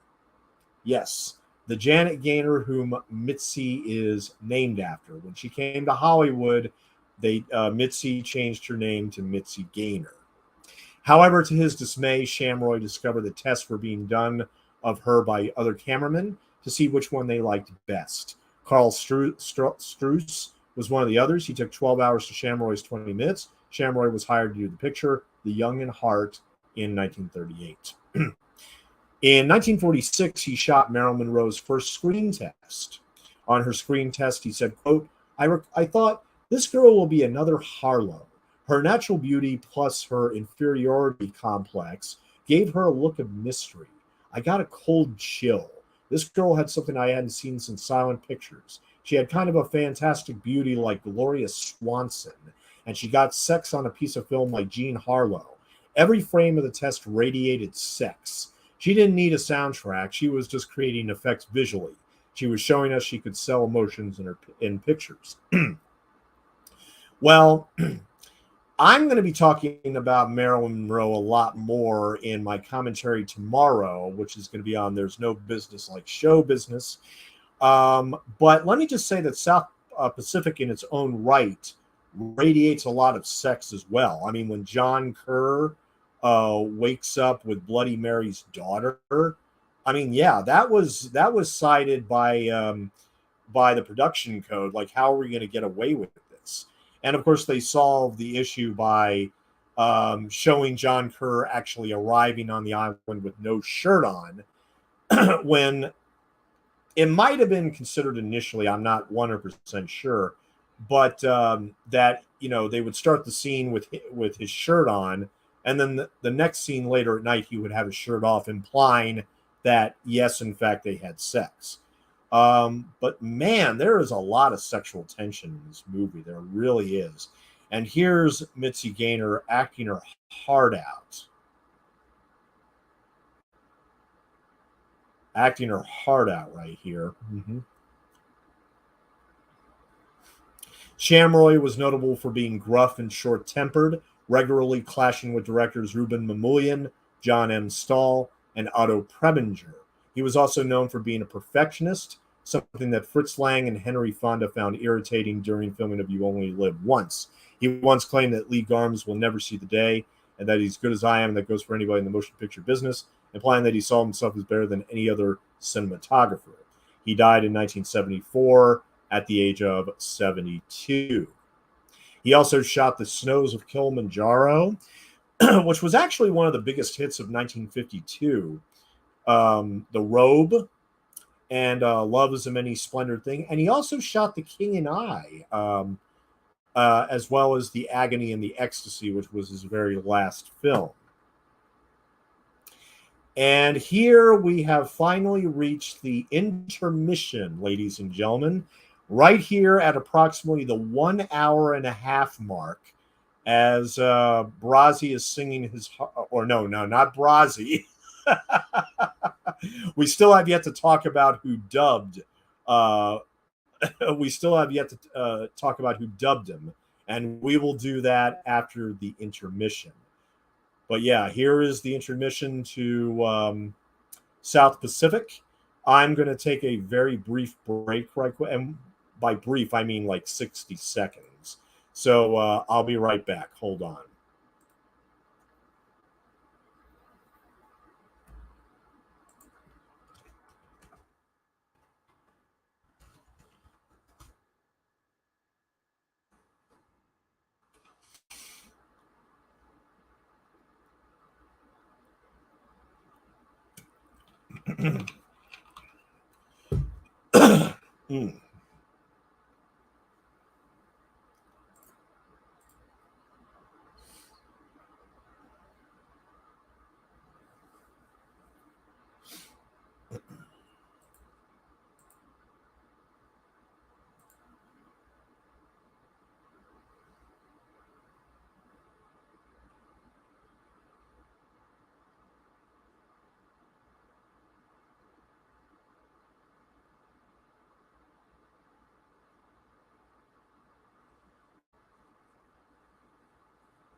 All right. Let's see. We got some more music here, courtesy of Alfred Newman, as we get into the final hour of South Pacific. Now, the roadshow version, like I said, the roadshow version is approximately 171 minutes, which is 14 minutes more than the theatrical version that we are watching. But yeah, we have approximately 1 hour and 7 minutes, 1 hour and 7 minutes left to go with South Pacific, and we still have much, much more to cover. Much more to cover. Now, let's go ahead. I think now is the right time to go ahead and talk about our director, Joshua Logan. Okay. Now, he won the Pulitzer Prize also for the musical. Yes, the musical, South Pacific, and the James A. Michener book both won Pulitzer Prizes. They both won Pulitzer Prizes. That's how big a deal South Pacific was in the 1950s, believe me. Joshua Logan was born in Texas, the son of Susan. When he was 3 years old, his father committed suicide. Logan, his mother, and his younger sister, Mary Lee, then moved to his maternal grandparents' home in Louisiana, which Logan used 40 years later as the setting for his play, The Wisteria Trees. Logan's mother remarried 6 years after his father's death, and then he attended Culver Military Academy in Culver, Indiana, where his stepfather served on the staff as a teacher. At school, he experienced his first drama class and felt at home. After his high school graduation, he attended Princeton, was active in the Triangle Club, the university's venerable musical theater troupe. Moreover, he was involved in the intercollegiate summer stock company known as the University Players with fellow student James Stewart and also non-students Henry Fonda and Margaret Sullivan. During his senior year, he served as president of the Princeton Triangle Club. Before his graduation, he won a scholarship to travel to Moscow to observe the rehearsals of Konstantin Stanislavski, and Logan left school without a diploma.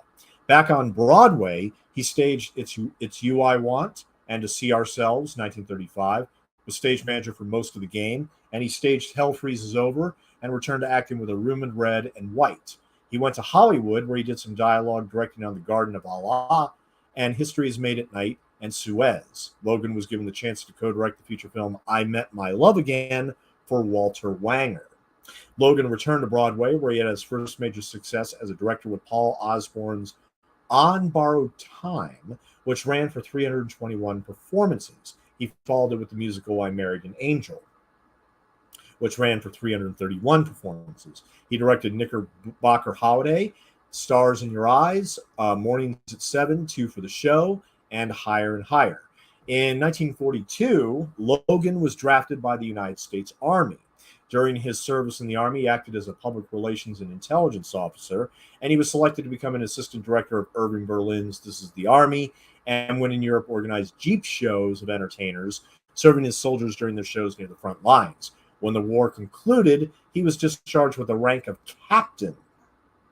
Captain Josh Logan, there you go, and returned to Broadway. He married his second wife, actress Netta Harrigan, in 1945. Logan's previous marriage to actress Barbara O'Neill, a colleague of his at the University Players in the 30s, had ended in divorce. Logan's directing career resumed with the musical Annie, Get Your Gun, which ran for 1,147 performances. He followed it with Anita Lou's Happy Birthday and Norman Krasno's John Loves Mary. Logan's golden run continued with Mr. Roberts, which in many ways serves as a blueprint to South Pacific. I mean, Mr. Roberts eventually became a movie in 1955 where Jack Lemmon won the Academy Award for Best Supporting Actor. And in many ways, Mr. Roberts and South Pacific would make a great double feature if you decided to extend it that much. And Mr. Roberts ended up having 1,157 performances and earned Joshua Logan a Tony Award. Then he directed and co-wrote South Pacific. The show earned him another Tony Award for Best Director. Despite his contributions to the musical, the New York Times originally omitted his name as co-author, and the Pulitzer Prize Committee initially awarded the prize to only Rodgers and Hammerstein. Although the mistakes were corrected, Logan wrote in his autobiography, quote, "I knew then why people fight so hard to have their names in proper type. It's not just ego or, quote, the principle of the thing. It's possibly another job or a better salary. It's reassurance. My name had been minimized that I lived through years of having people praise South Pacific in my presence without knowing I had had anything to do with it.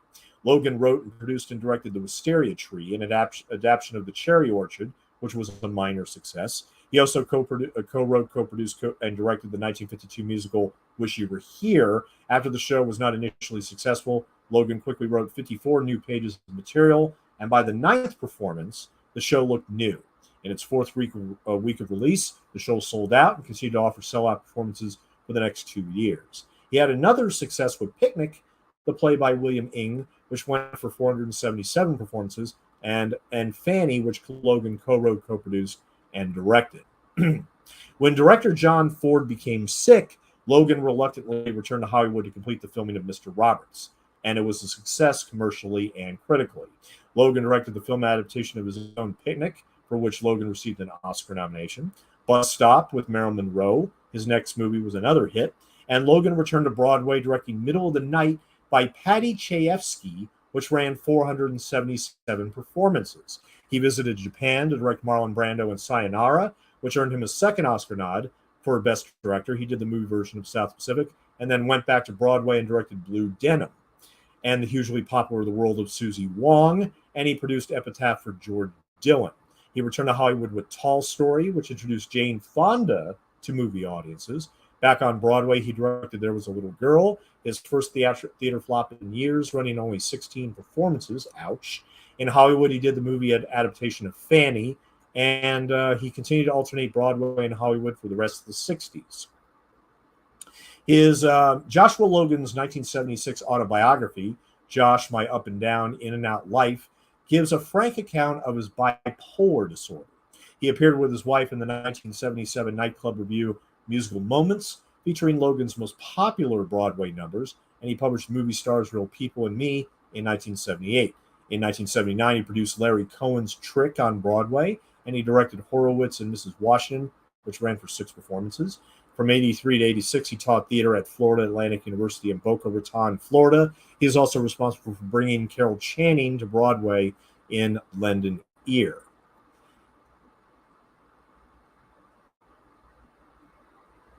And finally, last but not least, in 2019, Jane Fonda, who starred in Logan's 1960 film Tall Story, claimed both she and Logan were in love with lead actor Anthony Perkins, causing tension during an already difficult shoot. His very last film, he also directed Ensign Pulver, Camelot, 1967, and then finally Paint Your Wagon, the infamous musical with Lee Marvin and Clint Eastwood. And that was his very, very last movie, which actually made a little bit of money. I think Camelot did well, too. Yeah, it did do well. It made $31 million on a $13 million budget. But let's see. So here on screen right now is, of course, Juanita Hall as Bloody Mary, her daughter, France Nuyen as Liat, and, of course, John Kerr as Lieutenant Joseph Cable, who, of course, is, going to turn away here with a musical sting by Alfred Newman. Obviously, well, I mean, in the book, of course, he's almost addicted to making love with this girl. But of course, now there's, consequences. Like, is she's going to have babies? Are they going to get married? And he's standoffish about it because of the prejudices of the time.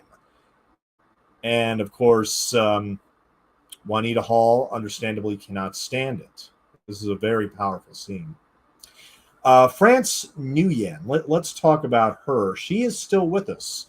Along with Mitzi Gaynor, France Nuyen is still with us. She is 84. She just turned 84 on July 31st. She was born in Marseille. Her mother was French, and her father was widely reported to be Vietnamese. In 1955, while working as a seamstress, she was discovered on the beach by life photographer Philippe Halsman. She was featured on the cover of the October 6, 1958 issue of Life. And then in 1958, she made her film debut right here as the daughter of Bloody Mary. She was then cast to star in the film adaptation of The World of Susie Wong, but was fired during production by producer Ray Stark and her scenes reshot with her replacement, Nancy Kwan. But to be perfectly honest, I think she's fine in this movie. And Mitzi Gaynor on the documentary on the Blu-ray has nothing but kind words about France Nuyen. She also appeared in several films, including The Last Time I Saw Archie, Satan Never Sleeps, A Girl Named Tomiko, Diamond Head, Dimension 5, Battle for the Planet of the Apes, which was the last Planet of the Apes movie, and The Joy Luck Club in 1993, based on the best-selling book by Amy Tan, which was landmark in its having Asian American actors have so many roles and dominating in this ensemble film. It's really good, and it's very, very powerful too. France Nuyen worked several times with actor William Shatner. At age 19, she was cast in Shatner's 1958 Broadway play, The World of Susie Wong. After a dubious initial opening, the play ran for more than 500 performances. Both Nuyen and Shatner later collected notable accolades for their work on the show at the 1959 Theatre World Awards, right after South Pacific. She also worked with Shatner across 3 television projects, including a 3rd season episode of the original Star Trek, where she played the title character of Elan of Troyes, and afterward in a 1974 episode of the Kung Fu series entitled A Small Beheading. Other films that she did include The Horror at 37,000 Feet, China Cry, A Smile Like Yours in 1997, and The Battle of Shaker Heights.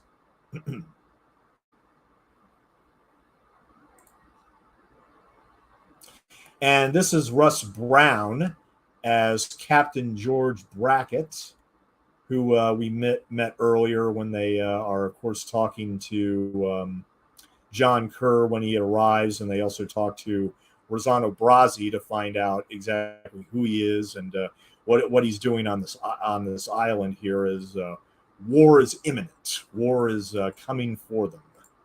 Yes. Brown's first leading role on Broadway was as Jimmy Ridgway in Louis E. Gensler's 1928 musical Upsy-Daisy. This was followed by the role of Sport in the 1930 musical Flying High. He was born in 1892 and died only 6 years after South Pacific. He died in 1964 at the age of 72. Now, here is one of my favorite musical numbers of South Pacific, despite all the color filters covering the Navy audience here.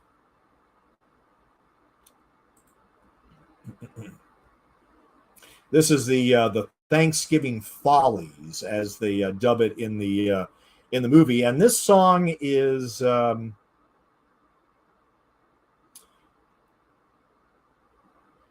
Honey Bun.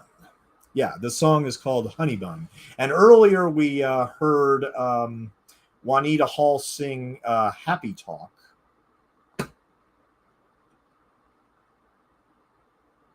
Or rather, her singing voice, which was done by Bloody Mary in the London show, Muriel Smith. Excuse me. Whenever Juanita Hall sings, it's actually Muriel Smith. And with John Kerr, it's Bill Lee. Okay. But yeah, this is one of my favorite numbers in the whole movie, is this song Honey Bun, which Gaynor really, really shines in these scenes. I mean, she is truly a star. And it's just a shame that her career never reached this height ever again. And in fact, I mean, she only did 3 movies after South Pacific. Well, actually, before I go with Mitzi Gaynor here and actually give some more information about her, I need to talk a little bit more about Rosanna Brazzi. Yeah, I do need to talk more about him. Well, the movie that made him a star was the 1954 film Coins in a Fountain. And then he was also in The Barefoot Contessa, The Story of Esther Costello, and Count Your Blessings, Light in the Piazza, and also The Italian Job. And he died on Christmas Eve, 1994, at the age of 78. But like I said, he had a long, long career after South Pacific, and he made movies like Mondo Cane and Redhead and Dark Purpose, The Bobo, King of Africa, The Italian Job, like I just mentioned. And his very last film was in 1996 called Fatal Frames. So he was continuing to act well into the 1980s and 1996. And he passed away in 1994 at the age of 78.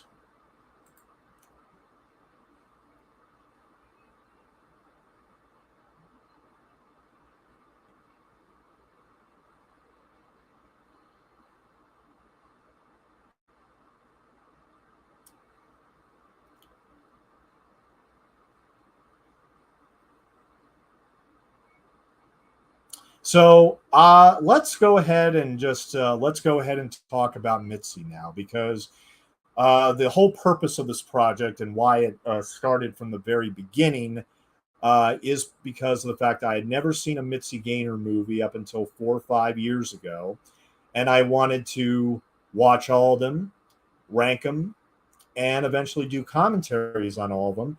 And South Pacific, of course, was the big, big discovery of this entire journey.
Yeah, sorry about that. I had to take a quick break, real quick.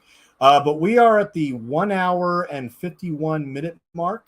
1 hour and 51 minutes, and we have approximately 46 minutes left to go. 46 minutes left to go in South Pacific. So let's talk about the birthday girl. Let's talk about the whole reason that we're doing this. And yeah, let's talk about her. So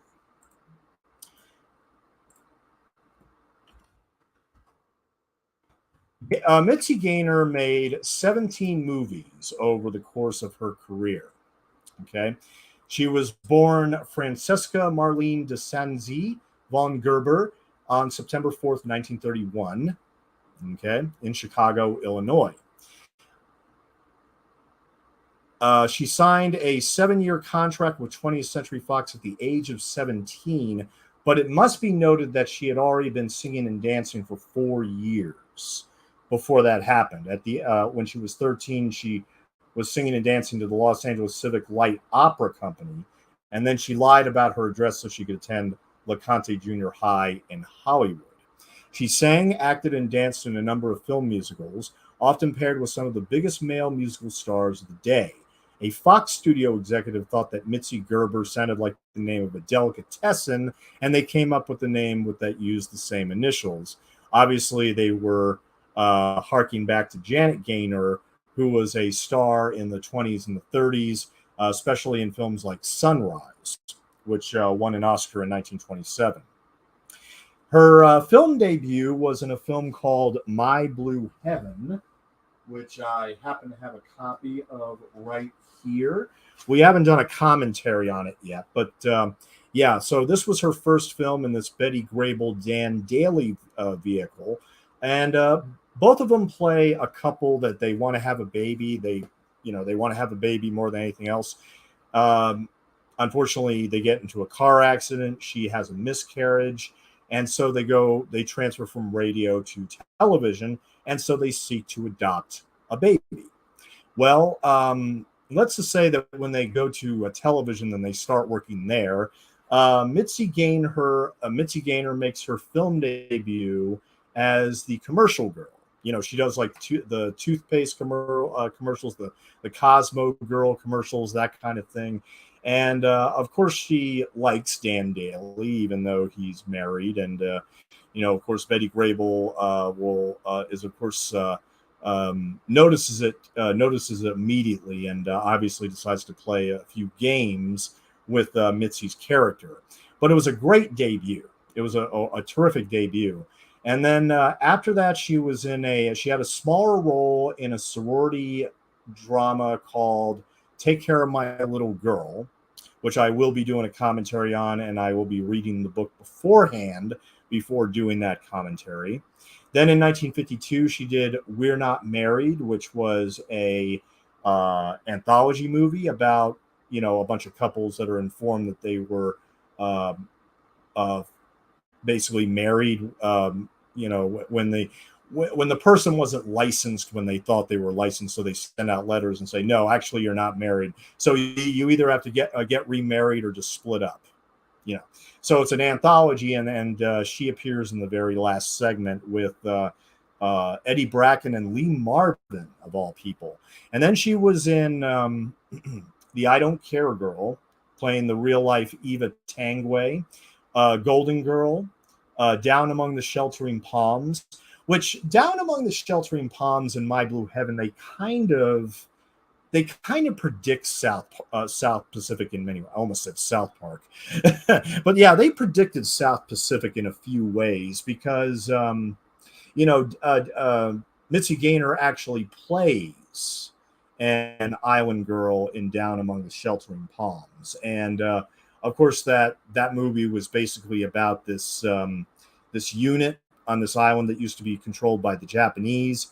The war is over, but because of the fact that there is a no fraternization policy, none of the Army personnel can fraternize with the island women.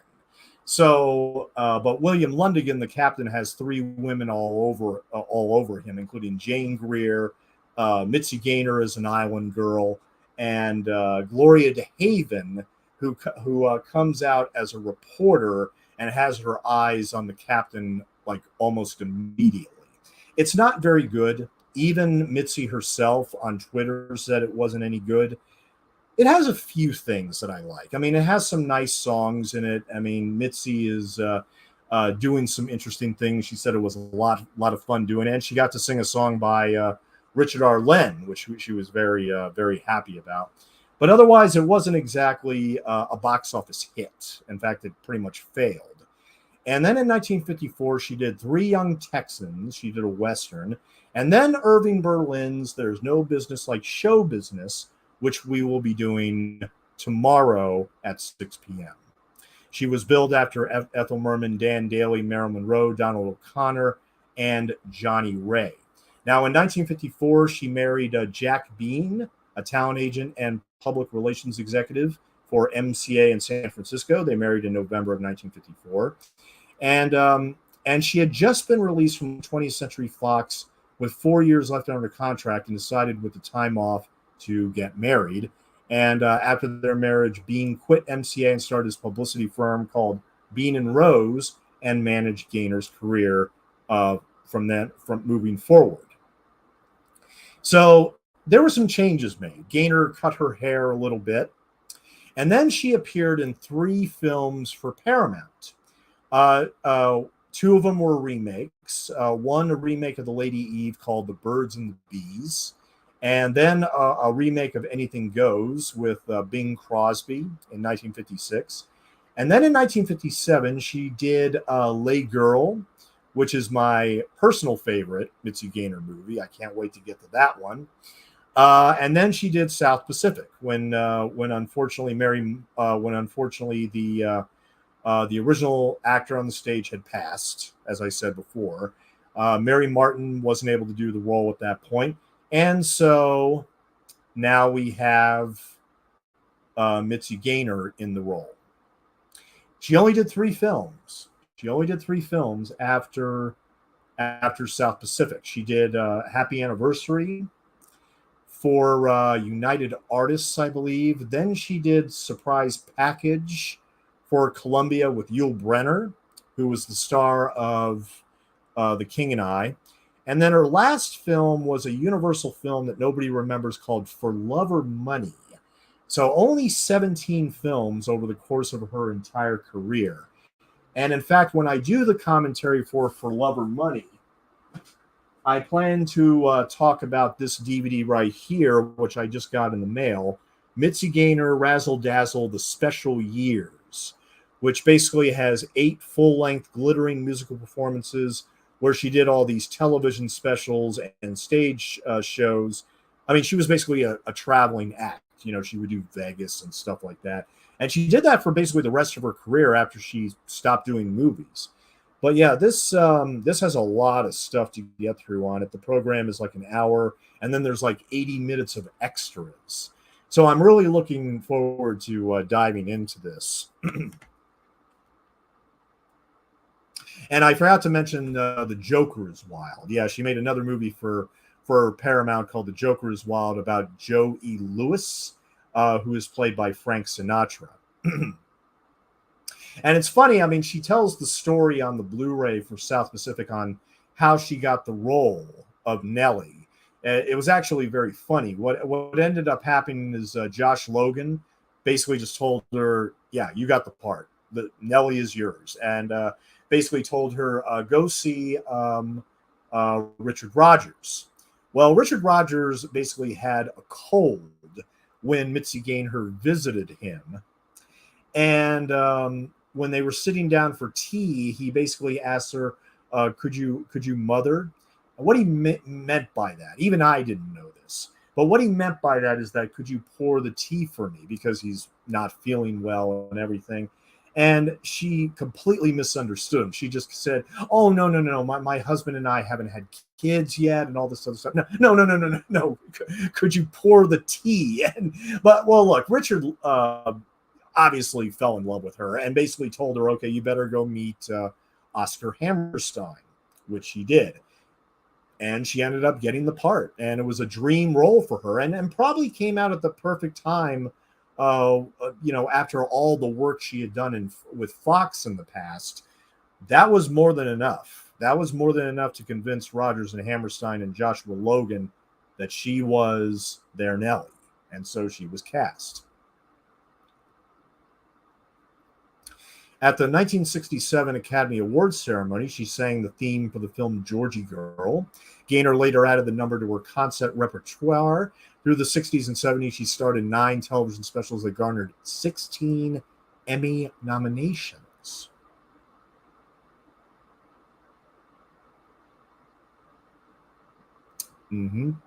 And she's been awarded with everything from, National Academy of Television Arts and Science Awards to Legend Awards to, in 2017, she was inducted into the Great American Songbook Hall of Fame, which celebrates lyricists, composers, and performers who helped to create the soundtrack of our lives with their contribution to American popular song by its founder, Michael Feinstein. So yeah, only 17 movies, although she did make an appearance in Rita Moreno, Just a Girl Who Decided to Go For It, which is a documentary that came out in 2021. So she's still making appearances. I mean, and I'm hoping that she puts out a book.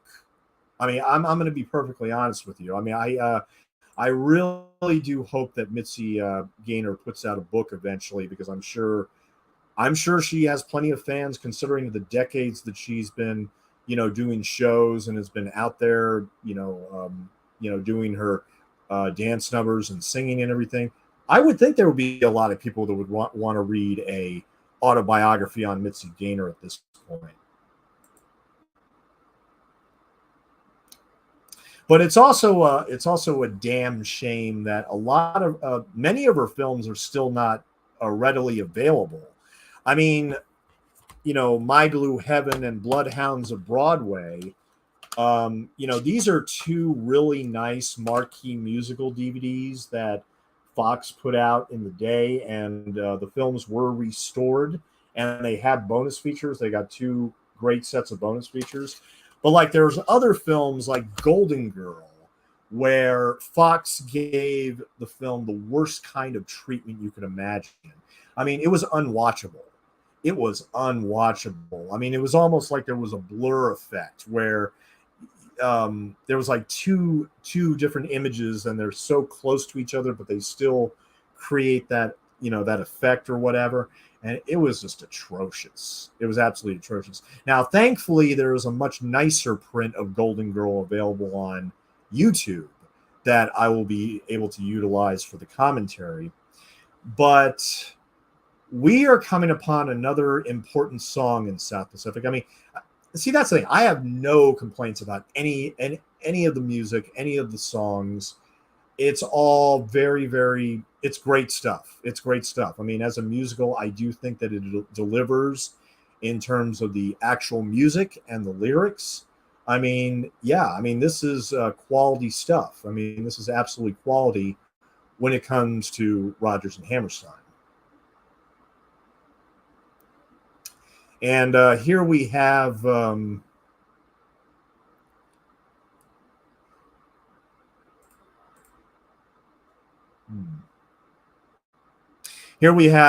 Floyd Simmons again as Commander Bill Harbison when he comes back late in the movie here. But we're coming up on 2 hours and 7 minutes left, so we got about 30 minutes left, and we need to talk about.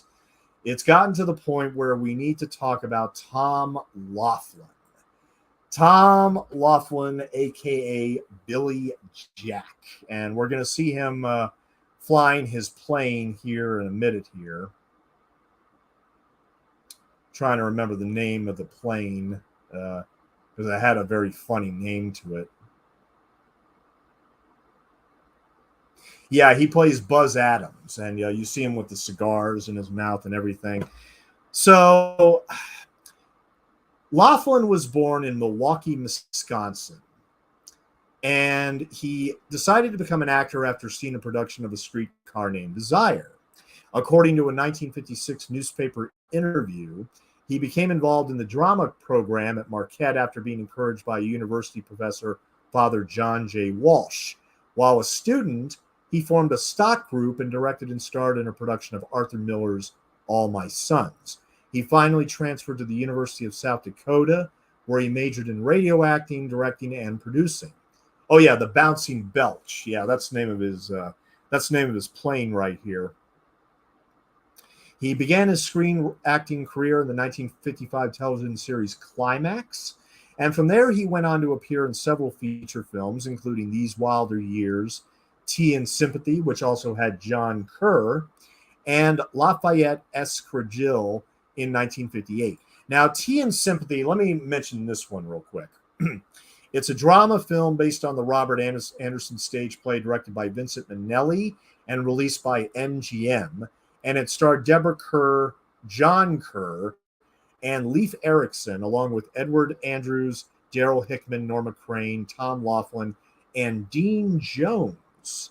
The same Dean Jones who would later star in several Disney movies. But this was a major, major hit in 1956.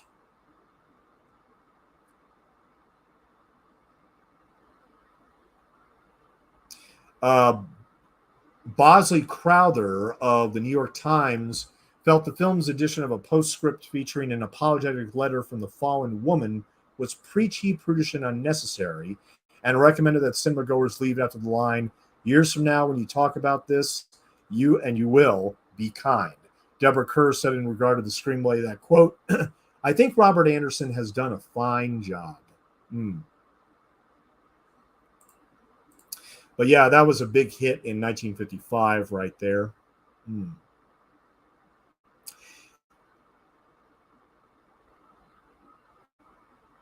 He also appeared in the 1959 movie Battle of the Coral Sea with Cliff Robertson and L.Q. Jones. And also in 1959, he appeared in the film Gidget as Loverboy. However, he failed to earn a living in the early years, having told people in 1975, "We were living on $5 a week and eating Spam. I stole Christmas cards from a church so I could write home saying how well we were, but then I couldn't afford the stamps." His first starring film was a role in Robert Altman's 1957 film The Delinquents. And after I read the plot synopsis for The Delinquents, I asked myself, why was this never on Mystery Science Theater 3000? As the directorial debut of Altman, he filmed it in his hometown of Kansas City, and it's the first to star Tom Laughlin. But yeah, Robert Altman directed, wrote, and co-produced it. Despite the film's low budget, it became a cult film, with Alfred Hitchcock reportedly among its fans. However, Laughlin and Altman did not get along well, having sharply different views on acting, Robert Altman later describing Laughlin as, quote, "an unbelievable pain in the ass." But we're just getting started on Tom Laughlin here. He made his directorial debut later that year with The Proper Time, though the film wasn't released until 1962. The film was a romantic drama set on the campus of UCLA. He wrote, directed, and starred in The Young Sinner, which was shot over a course of 14 days in 1960. And it's the story of a high school athlete who falls deeper and deeper into trouble after being caught in bed with his girlfriend. It premiered in 1963 under the original title Among the Thorns. In 1960, Laughlin planned to make a film, Poison in Our Land, based on the true story of a Texas couple affected by atomic radiation. But the project was never realized. In 1959, Laughlin and his wife founded a Montessori preschool in Santa Monica, California. By 1961, Laughlin had left the film business to devote all his time to the school, which by 1964 had become the largest school of its kind in the U.S. It was profiled by Time. However, by 1965, the school had gone bankrupt. One of his students was Christian Brando, son of Laughlin's friend Marlon Brando. Now, in 1965, Laughlin told the Milwaukee Sentinel that he planned to make a film on the life of a noted Catholic priest, Father William Dubé. However, the picture did not get past the planning stages. 2 years later, in 1967, he wrote and directed as T.C. Frank and starred in the motorcycle gang exploitation film The Born Losers. This was the first picture in which the character of Billy Jack appeared, and it was a surprise box office hit. After the Born Losers, Laughlin was set to begin a film project with backing from such figures as Marlon Brando, Jack Lemmon, Candice Bergen, and director Robert Wise, who later did West Side Story and The Sound of Music. The movie was to be a documentary on the issues facing African Americans in the 60s and would have focused greatly on the life of Martin Luther King Jr., followed by a discussion of race. However, the film was never made. He followed this up with the sequel to Born Losers, Billy Jack, in 1971. American International Pictures initially agreed to distribute the picture, but after viewing it, the studio refused to release the film unless many of the political references, as well as frontal nudity, were cut. This led to Laughlin to withhold the sound reels in the movie, which in fact made it a silent film. Eventually, Laughlin made a distribution deal with Warner Brothers, but he disapproved of the studio's marketing, sued Warner, and re-released the picture himself in 1973. The movie's re-release was successful but controversial. Roger Ebert, in his review, wrote, "Billy Jack seems to be saying that a gun is better than a constitution in the enforcement of justice. Is democracy totally obsolete then? Is our only hope that the good fascists defeat the bad fascists?" Unquote. The youth of this country have only two heroes, Laughlin said in 1975, Ralph Nader and Billy Jack. When adjusted for inflation, Billy Jack was in 2007 the highest grossing independent film of all time. The film was among the first to introduce martial arts, especially Hapkido, to American audiences and contained elements of Jungian psychology and fictional depictions of American Indian beliefs, depicting a tribe that does not exist, the Anishinaabe. As part of the film's promotion, Bong Soo-han, who was in charge of the martial arts choreography for the film, toured the United States giving Hapkido demonstrations. The second sequel, The Trial of Billy Jack, released in late 1974, was a huge box office hit, while not registering as quite as big a critical success. It is notable for its casting of notable Native Americans such as Sasheen Littlefeather, who I think was proved later to not be of Native American origin. I'd have to double check that. And countercultural figures like Rolling Thunder, as well as strong criticism of the Kent State shootings. However, Laughlin's unique promotion of the film was its real legacy. Unlike most films of the era, which opened in only a few cities before gradually spreading across the country, the trial of Billy Jack opened in cities nationwide on the same day and were broadcast for it during the national news. This promotion forever changed the way films are marketed and has been called the first blockbuster. Laughlin had been in a dispute with AIP and reached a settlement in 1974. And in 1975, he released The Master Gunfighter, a Western set in the 1840s. Excuse me. He returned to the Billy Jack franchise in 1977. However, the fourth entry, Billy Jack Goes to Washington, was a failure because of distribution problems, and it proved to be Laughlin's final film. Laughlin blamed individuals within the U.S. government for failure of the picture, telling CNN Showbiz Tonight in 2005, quote, "At a private screening, Senator Vance Harkey, note Harkey was not reelected in 1976, got up because it was about how the Senate was bought out by the nuclear industry. He got up and charged me. Walter Cronkite's daughter was there and Lucille Ball, and he said, 'You'll never get this release. This house you have, everything will be destroyed.'" At the time of the picture's release, Laughlin's company, Billy Jack Enterprises, had plans for a new Montessori school funded by his own foundation, a record label, an intensive magazine, books, a distribution company, and more message-laden movies, including a special subsidiary to produce films for children. He told People magazine at the time, 3 years from today, will be the new United Artists. Either that or we'll be out on our butt on the street. In 1976, Laughlin announced that he was more than $7 million in debt and blamed the financial troubles on unethical behavior by Warner Brothers, which he said he had illegally sold the television rights to his films. And he tried to shoot a fifth Billy Jack movie in 1985 called The Return of Billy Jack. However, only 15 minutes were shot, where his title character was fighting child pornographers in New York City. However, he suffered a concussion and neck injury during the filming, which led to the production to be suspended.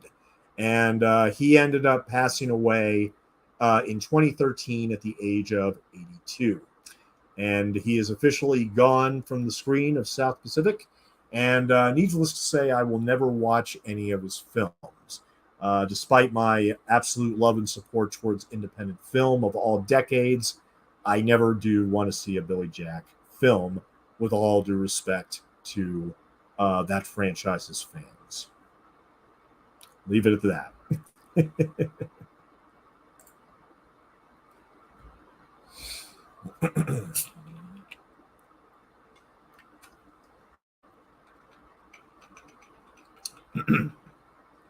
Yeah, I almost forgot to mention that Rosanna Brazzi's singing voice was courtesy of Giorgio Tosi, who was an American operatic bass. He was a mainstay for many years with the Metropolitan Opera and sang principal bass roles in nearly every major opera house worldwide.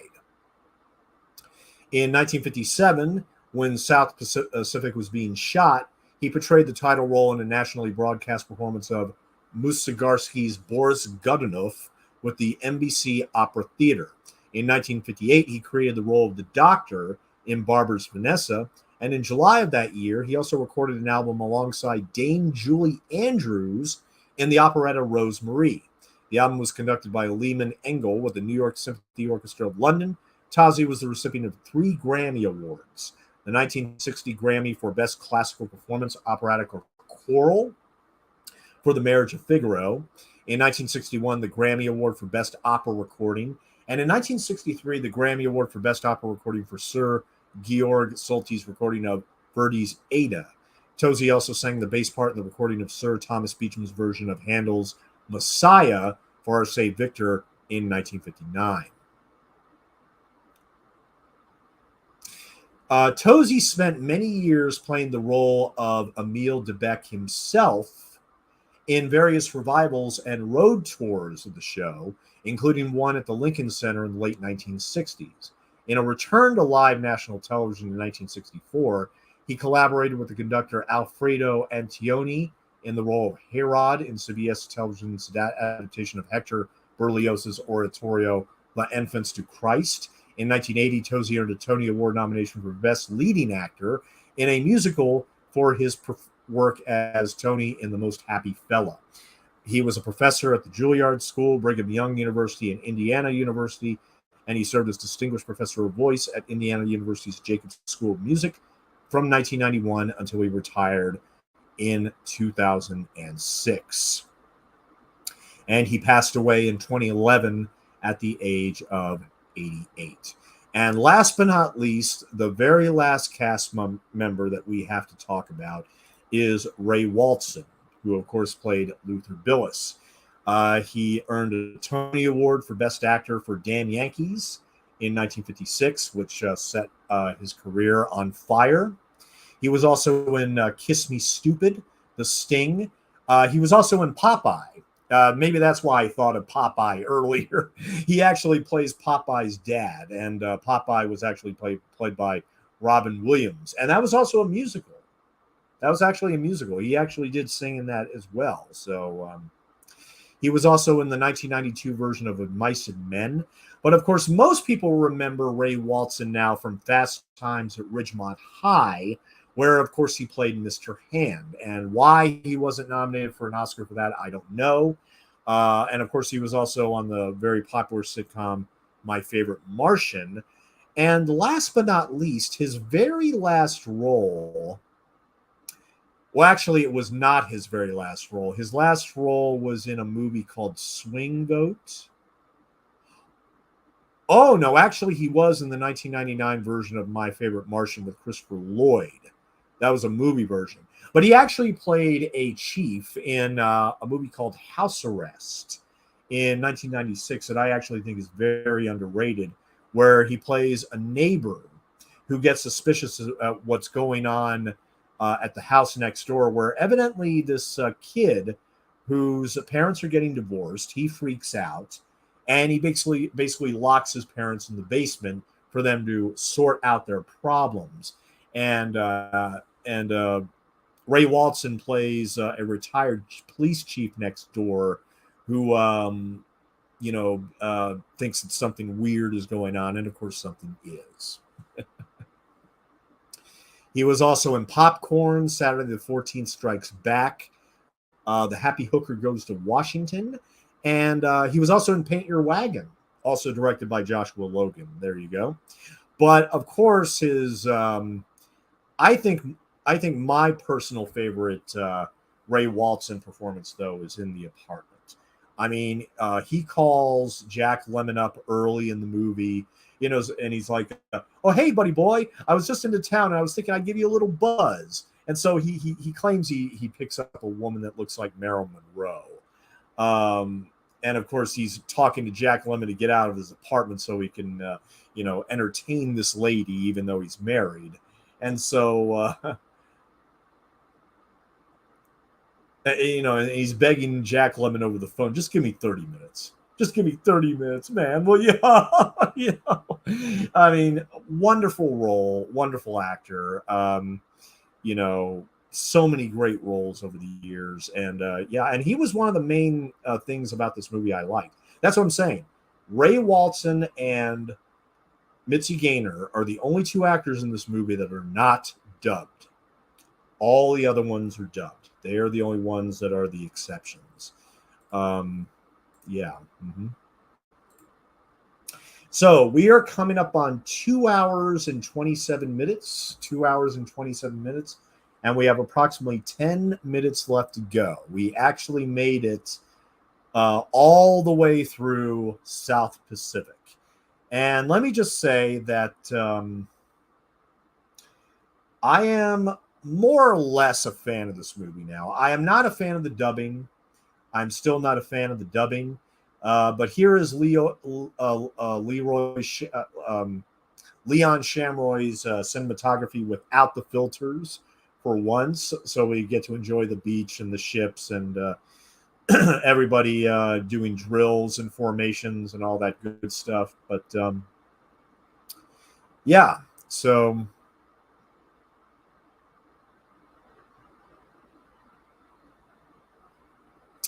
So let me see if there's anything else I forgot to mention here. Double check my notes. Oh yeah, when Bloody Mary says "stingy stinker" in the movie, in the musical, she actually said "stingy bastard," and that's one of the things of censorship that got in there, unfortunately.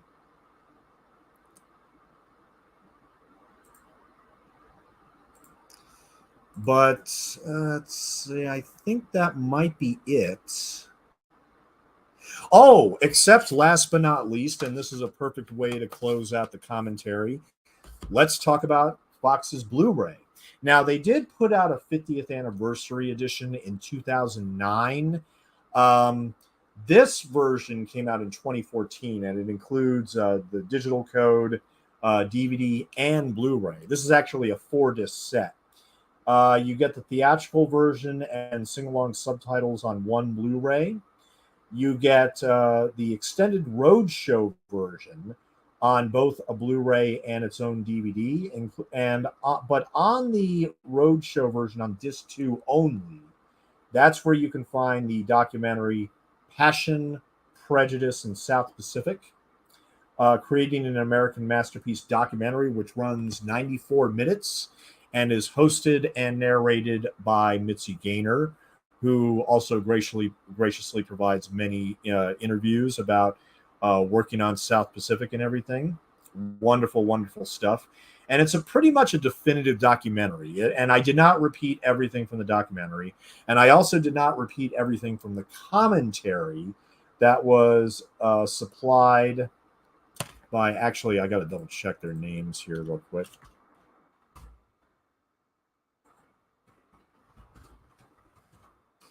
Because aside from the okay, so the roadshow version was in fact on the 50th anniversary edition Blu-ray, which came out in 2009. But this, which is a 2014 version,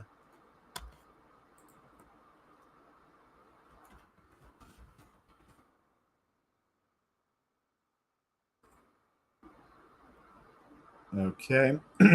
And as far as the other extras are concerned, and by the way, I mean, over at Blu-ray.com, the review by Martin Liebman, he gives the video 5 out of 5, the audio 4 out of 5.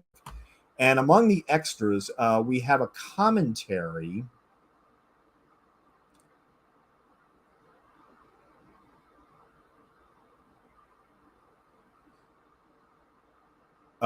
See, a feature-length commentary track with the president of the Rodgers and Hammerstein organization, Ted Chapin, and Gerard Alessandrini.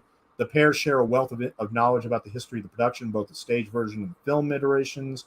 Their vast knowledge of the cast, from the primaries to tertiary characters, the differences between stage show and film, the variations between the numerous releases of the film, and more shine through with each sentence. Their track is about as interesting as the film, with honest comments and observations that often feel like friends discussing the film rather than dryly recounting anecdotes and filmmaking techniques. Also available on Disc 1 is Sing Along, an on-screen karaoke-style presentation of 19 songs from the film, and songs-only chapter list, simply allowing viewers to skip directly to their favorite songs. Disc 2 features the long-thought-lost roadshow version, which increases the film's life by 14 minutes. The added footage is of noticeably lesser quality. And of course, you have the documentary, 94 minutes. It's 4 parts I just talked about. And Making of South Pacific, which is a vintage black and white making of piece from 1958, which showcases the construction of the sets, casting, shooting the combat scenes, and the native people's hospitality towards the cast and crew. And 60 minutes, The Tales of South Pacific, is 22 minutes and is a piece hosted by Diane Sawyer that looks at the life works of author James Michener. Vintage stage excerpt features several black and white clips from the actual stage production, including I'm Going to Wash That Man Right Out of My Hair. The End, a South Pacific Enterprises Incorporated production. Now, according to the commentary, this was one of the very first movies to have not full end credits, but it does list all the cast members and but only none of the people that were dubbed except for Rosanna Brazzi, which I'm not really happy about. I mean, they could have. This was long enough, and Alfred Newman's score gives us a wonderful closing. They had it more than enough time and more than enough room to credit everybody that donated to other people's vocals, but they didn't do that. But the conclusion over at Blu-ray.com, he says, South Pacific is a classic musical with all the right touches to make a timeless picture with broad appeal. The songs are fun and catchy, the romance a bit sappy but well developed, and the action exciting and meaningful. The film enjoys great direction, locations, and acting, punctuated by a series of dreamy, surreal scenes that set apart the film segments that feature the progression of love and romance set against the backdrop of World War II. It isn't the best of Rodgers and Hammerstein's canon, but it's a fantastic classic cinema that is family-friendly and a fine example of filmmaking at its finest. 20th Century Fox continues to impress with its dedication to catalog titles, and this is another title that is revitalized thanks to Blu-ray, the format allowing this classic to sparkle as brightly as ever with vivid colors and breathtaking detail. So, but in closing, it's just really, really sad that this movie, as well as all the other Rodgers and Hammerstein musicals, are just not available. That none of them are available for streaming, and pretty much the only way you can get them now is if you get an old Blu-ray or DVD. And there's still plenty on eBay, but next year that might be a different story. So if I were you, I would get a copy of South Pacific when you can, while they're still very affordable and before they get so out of print that they're like over $100 each. And of course, based on what they did to like the French Connection and other films, I certainly do not trust Disney with all the other Fox films, not just South Pacific. But we got about 20 more seconds of music here. So all I can say is I'm so happy I finally watched this movie. And just before the commentary is over, because we got 18 seconds left of music, Mitzi Gaynor, who of course turned 92 today, said that many people in the Navy have come to her over the years and said thank you, but many of them call her Nellie as opposed to Mitzi. Well, I'm going to do the same thing. Speaking as somebody that served 8 years in the Navy, thank you very much, Nellie, for this performance. And you're awesome. I am officially a fan of yours, and I'm going to be doing commentaries on your films all week. Yes, you heard that right. South Pacific is commentary number 4, and tomorrow we are going to be doing 3 Young Texans at 1 p.m., and then 6 p.m. we will be doing There's No Business Like Show Business, and we will be doing all of Mitzi Gaynor's movies for the rest of the week. So check back on my channel. Thank you very much for watching and for coming out tonight. I hope you enjoyed the commentary.